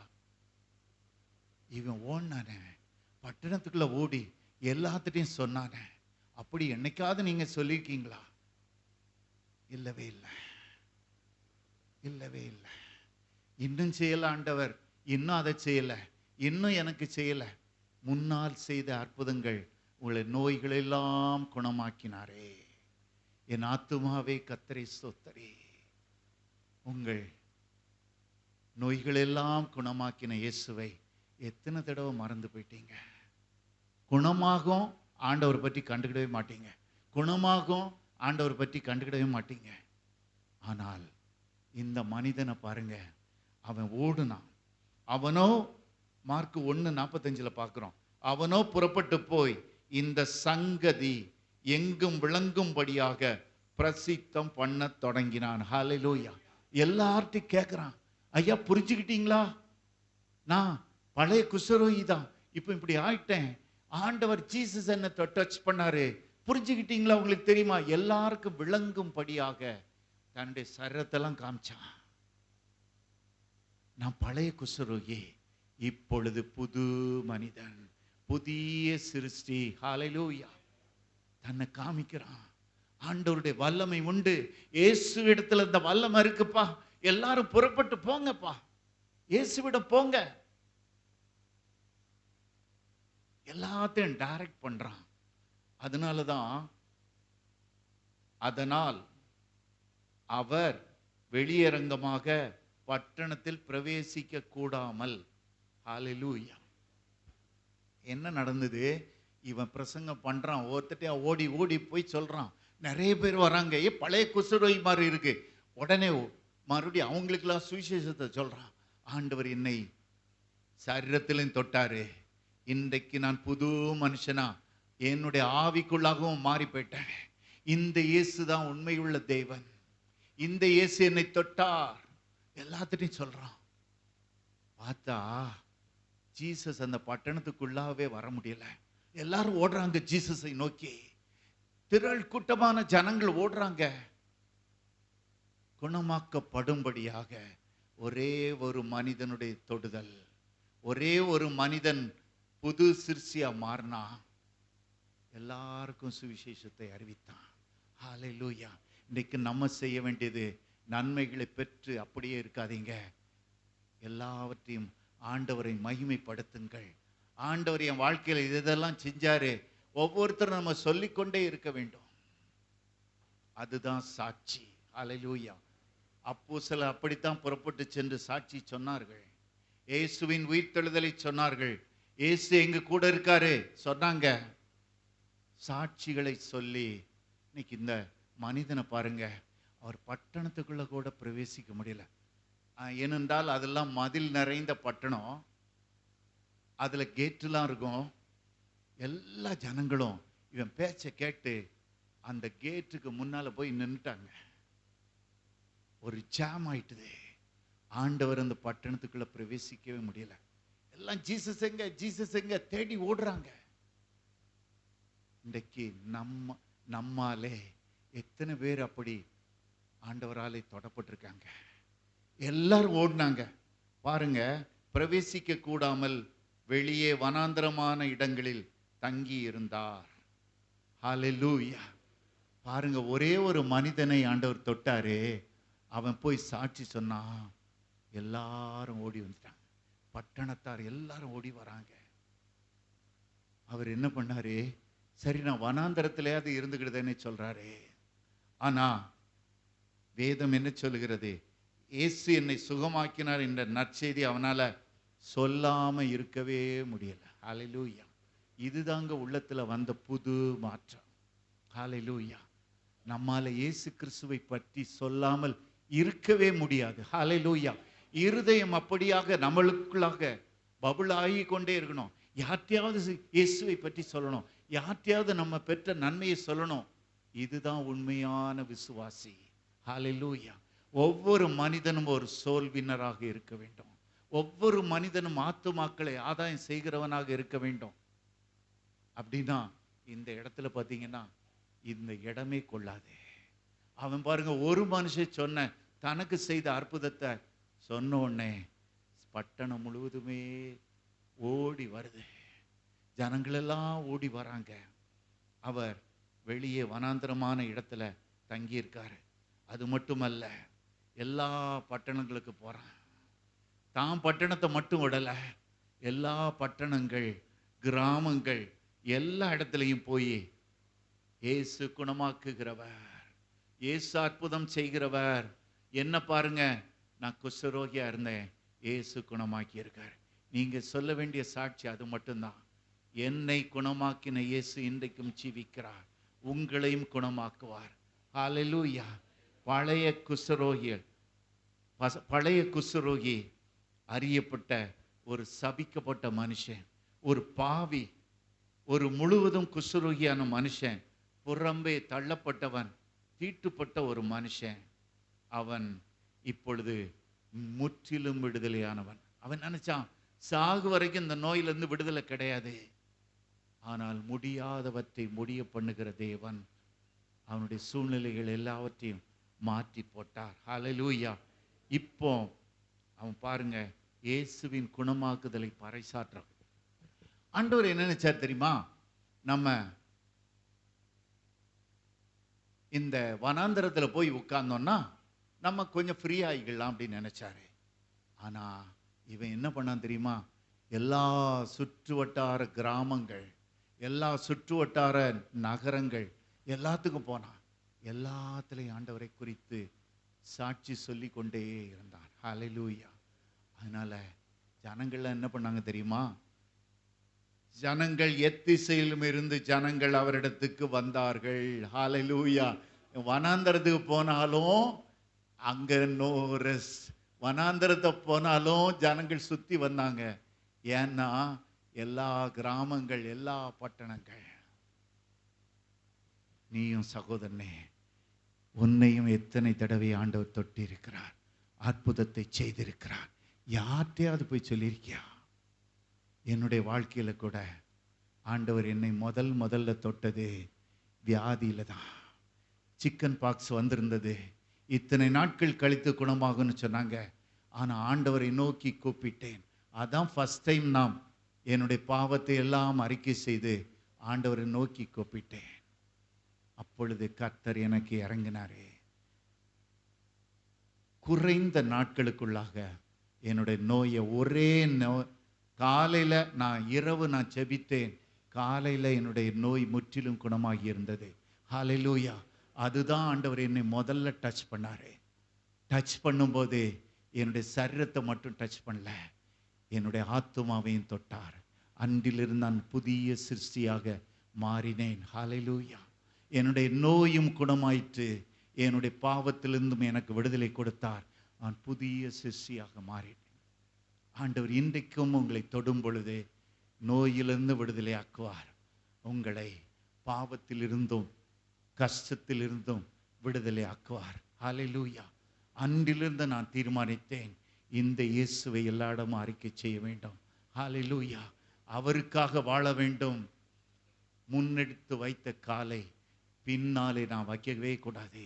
அதை போலவே இயேசு அன்றைக்கு செய்த அற்புதம், அதற்கு பிறகு ஆயிரக்கணக்கான அற்புதங்களை செய்திருக்கிறார். ஹல்லேலூயா. ஒவ்வொரு நாளும் அற்புதமாக என்னை வழிநடத்தி வந்திருக்கிறார். ஹல்லேலூயா. இயேசுவால் கூடாத காரியம் ஒன்றுமே இல்லை. ஹல்லேலூயா. ஒருவேளை கொஞ்ச காலங்கள் அவருடைய வேலைகள் வரும் வரைக்கும் கொஞ்சம் கஷ்டப்படலாம். ஆனால் இறுதியிலே நமக்கு ஜெயத்தை அளிக்கிறவர் இயேசு ஒருவரே. ஹல்லேலூயா. அவர் இருக்கும்போது நமக்கு எந்த கவலையும் இல்லை, எந்த பிரச்சனையும் இல்லை. ஹல்லேலூயா. அதனால இன்றைக்கும் நம்ம ஆண்டவரை நம்ம பற்றி கொள்ளுவது மட்டுமல்ல, அவர் செய்த அற்புதங்களை அவருடைய நாமத்துக்கு, மனிதனுடைய நாமத்துக்கு அல்ல, அவருடைய நாமத்துக்கு மகிமை உண்டாக எல்லாத்திட்டையும் பறைசாற்றி கொள்ள, உறவினர்கள், கூட வேலை பார்க்கவன், ஃப்ரெண்ட்ஸு, எல்லாத்திட்டையும் சொல்லிக்கொண்டே இரு. இன்னும் ஆண்டவர் அற்புதத்தை செய்து கொண்டே இருப்பார். ஹல்லேலூயா. அன்னைக்கு அந்த மனிதனை பாருங்க, ஒரு பட்டணத்தையும் விடலை. அந்த வனாந்தரம் இருக்கிற இடத்துல சுற்றிலும் இருக்கிறப்ப எல்லா பட்டணத்தையும் போய் இயேசு குணமாக்கினார். அந்த இயேசு அங்க இருக்காருப்பா, அந்த இயேசு அங்க இருக்காரு. அவன் டைரக்ட் பண்ணி விட்டு கொண்டே இருந்தான். நீங்களும் செய்ய வேண்டியது அப்படித்தான். நீங்க டைரக்ஷன் கொடுத்துக்கிட்டே இருங்க. இந்த இயேசு உங்களையும் சுகமாக்குவார். இந்த இயேசு உங்களுக்கு விடுதலை கொடுப்பார். இந்த இயேசு உங்களுடைய சாபத்திலிருந்து விடுதலை கொடுப்பார். ஹல்லேலூயா. நம்ம டைரக்ட் பண்ணி விடுவது நம்முடைய வேலை. இயேசு விட்டோம். எல்லா ஜனங்களும் போய் எத்திசையிலும் இருந்து ஜனங்கள் அவரிடத்துக்கு வந்தார்கள். ஹல்லேலூயா. இயேசு இருந்த பட்டணத்துக்கு வெளியே இருந்தாரே, ஆனா வனாந்தரத்துக்கு ஜனங்களை பிரசங்கம் பண்ணி பண்ணி அவன் அனுப்பிக்கிட்டே இருந்தான். வனாந்தரத்தில் இருக்கார் இயேசு, நீங்க போங்க, இப்போ போனீங்கன்னா உங்க நோய் குணமாகும். ஹல்லேலூயா. இன்றைக்கும் மற்றவங்களை ஆண்டவர்கிட்ட டைரக்ட் பண்ண வேண்டியது நம்முடைய கடமை. ஹல்லேலூயா, ஹல்லேலூயா. நீங்க செய்த அற்புதங்களை எப்படி மறந்தீங்க? எத்தனை பேர் மறந்து போயிட்டீங்க? இன்னும் வேணும், இன்னும் வேணும், இன்னும் வேணும். ஆண்டவர் செய்த அற்புதங்களை அறிக்கை செய்துங்க. ஹல்லேலூயா. கர்த்தர் தம்முடைய வல்லமையிலே மாறாதவராக இன்றைக்கு நம்ம மத்தியில் வந்திருக்கிறார். ஹல்லேலூயா. நம்ம ஜெபம் பண்ண போறோம். ஆண்டவரே, உம்முடைய குணமாக்குதல் என்னிடத்திலும் கடந்து வரட்டும். அன்றைக்கு குஷ்டரோகியை சொஸ்தமாக்கின அதே ஆண்டவர் இன்றைக்கு நம்ம மத்தியில் வந்திருக்கிறார். எனக்கு சித்தம் உண்டு, சுத்தமாக உன்னையும் தொடும்படிக்கு அவர் நம் மத்தியிலே கடந்து வருகிறார். உஷந்தரி கபவரவா. எல்லாரும் யாருக்கெல்லாம் நோய் இருக்குதோ விசுவாசத்தோடு உங்களுடைய இருதயத்தில் கைகளை வைத்துக் கொள்ளுங்கள். இருதயத்தில் கைகளை வையுங்கள். இயேசு நம் மத்தியிலே கடந்து வரப்போகிறார். உஷந்தரி கபவரவா. இயேசு கிறிஸ்து நேற்றும் இன்றும் என்றும் தம்முடைய வல்லமையிலே மாறாதவராய் இருக்கிறார். யார் யாரெல்லாம் இருதயத்தில் கை வைத்து செபிக்கிறீர்களோ உங்கள் பலவீனங்கள் இன்றைக்கு மாறப்போகிறது. விசுவாசத்தோடு நம்ம ஆண்டவரை பற்றி கொள்ள போகிறோம். மனிதர்களை அல்ல, இயேசுவை நோக்கி பாருங்கள். உங்களுக்காக சிலுவையில் அறையுண்டவர் அவர் ஒருவரே. ஒரு குருவி அது கொல்லப்பட்டது, நாமெல்லாம் சந்தோஷத்தோடு பறந்து செல்லும்படிக்கு ஆண்டவர் தன்னையே ஜீவனையே கொடுத்தார், தன்னுடைய ஜீவனையே கொடுத்தார். இன்றைக்கு ஆண்டவர்கிட்ட கேட்போம், ஆண்டவரே எனக்காக நோய்களை சுமந்தீர், எனக்காக பலவீனங்களை ஏற்றுக்கொண்டீர், எனக்காக துக்கங்களை சுமந்தீர், எனக்காக பாவத்தை சுமந்தீர். ஆண்டவரே இன்றைக்கு எனக்கு இறங்கும், இன்றைக்கு எனக்கு இறங்கும். ஆண்டவர்கிட்ட கேட்போம். நேற்றும் இன்றும் என்றும் மாறாத இயேசுவினுடைய குணமாக்கும் வல்லமை இப்பொழுது ஒவ்வொருவர் மேலும் கடந்து வரப்போகிறது. எந்த பலவீனத்துக்காக செபிக்கிறீர்களோ இயேசு இப்பொழுது உங்களை குணமாக்குகிறார். இயேசு உங்களை குணமாக்குகிறார். இயேசுவின் வல்லமை உங்களை குணமாக்குகிறது. இயேசுவின் கரங்கள் உங்க மேல தொட்ட உடனே அது அக்கினி உங்க மேல வந்து விழுவதையும் நீங்கள் காண்பீர்கள். அக்கினி உங்கள் தலை வழியாக கீழே இறங்குவதையும் நீங்கள் இப்பொழுது உணர்வீர்கள். எல்லா பலவீனங்களும் இப்பொழுது மறைகிறதை நீங்கள் காண்பீர்கள். உங்கள் பாவங்கள், விட முடியாத எல்லா பழக்க வழக்கங்கள் இயேசுவின் நாமத்தினால இப்பொழுது உங்களை விட்டு கடந்து செல்லுகிறது. ஆண்டவருக்கு ஒரே ஒரு தீர்மானம் எடுங்க. ஆண்டவரை எங்க போனாலும் உம்மை பற்றி சொல்ல போறேன், எங்க போனாலும் நான் உம்மை பற்றி சொல்லுவேன். ஆண்டவரே உமக்காக வாழுவேன், இந்த வாழ்க்கையை உமக்காக வாழுவேன். ஆண்டவரே, ஆண்டவர்கிட்ட ஒரு தீர்மானம் எடுங்க. இப்பொழுது ஆண்டவர் உங்களை குணமாக்கும் நேரம். தேங்க்யூ.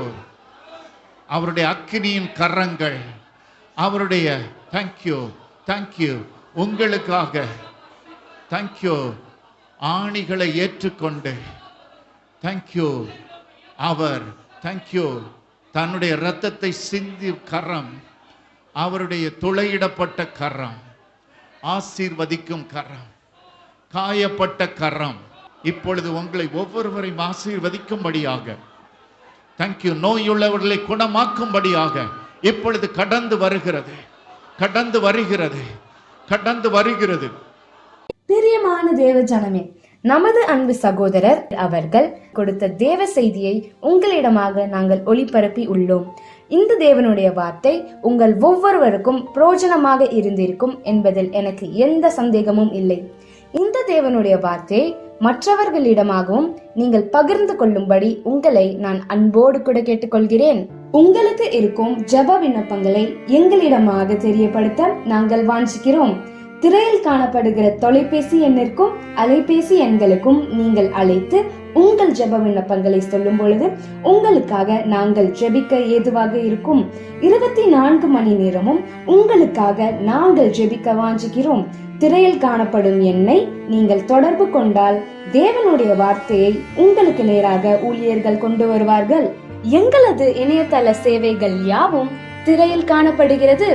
முகநூல், ட்விட்டர் மற்றும் இன்ஸ்டாகிராம் பக்கத்தையும் பின்தொடரவும்.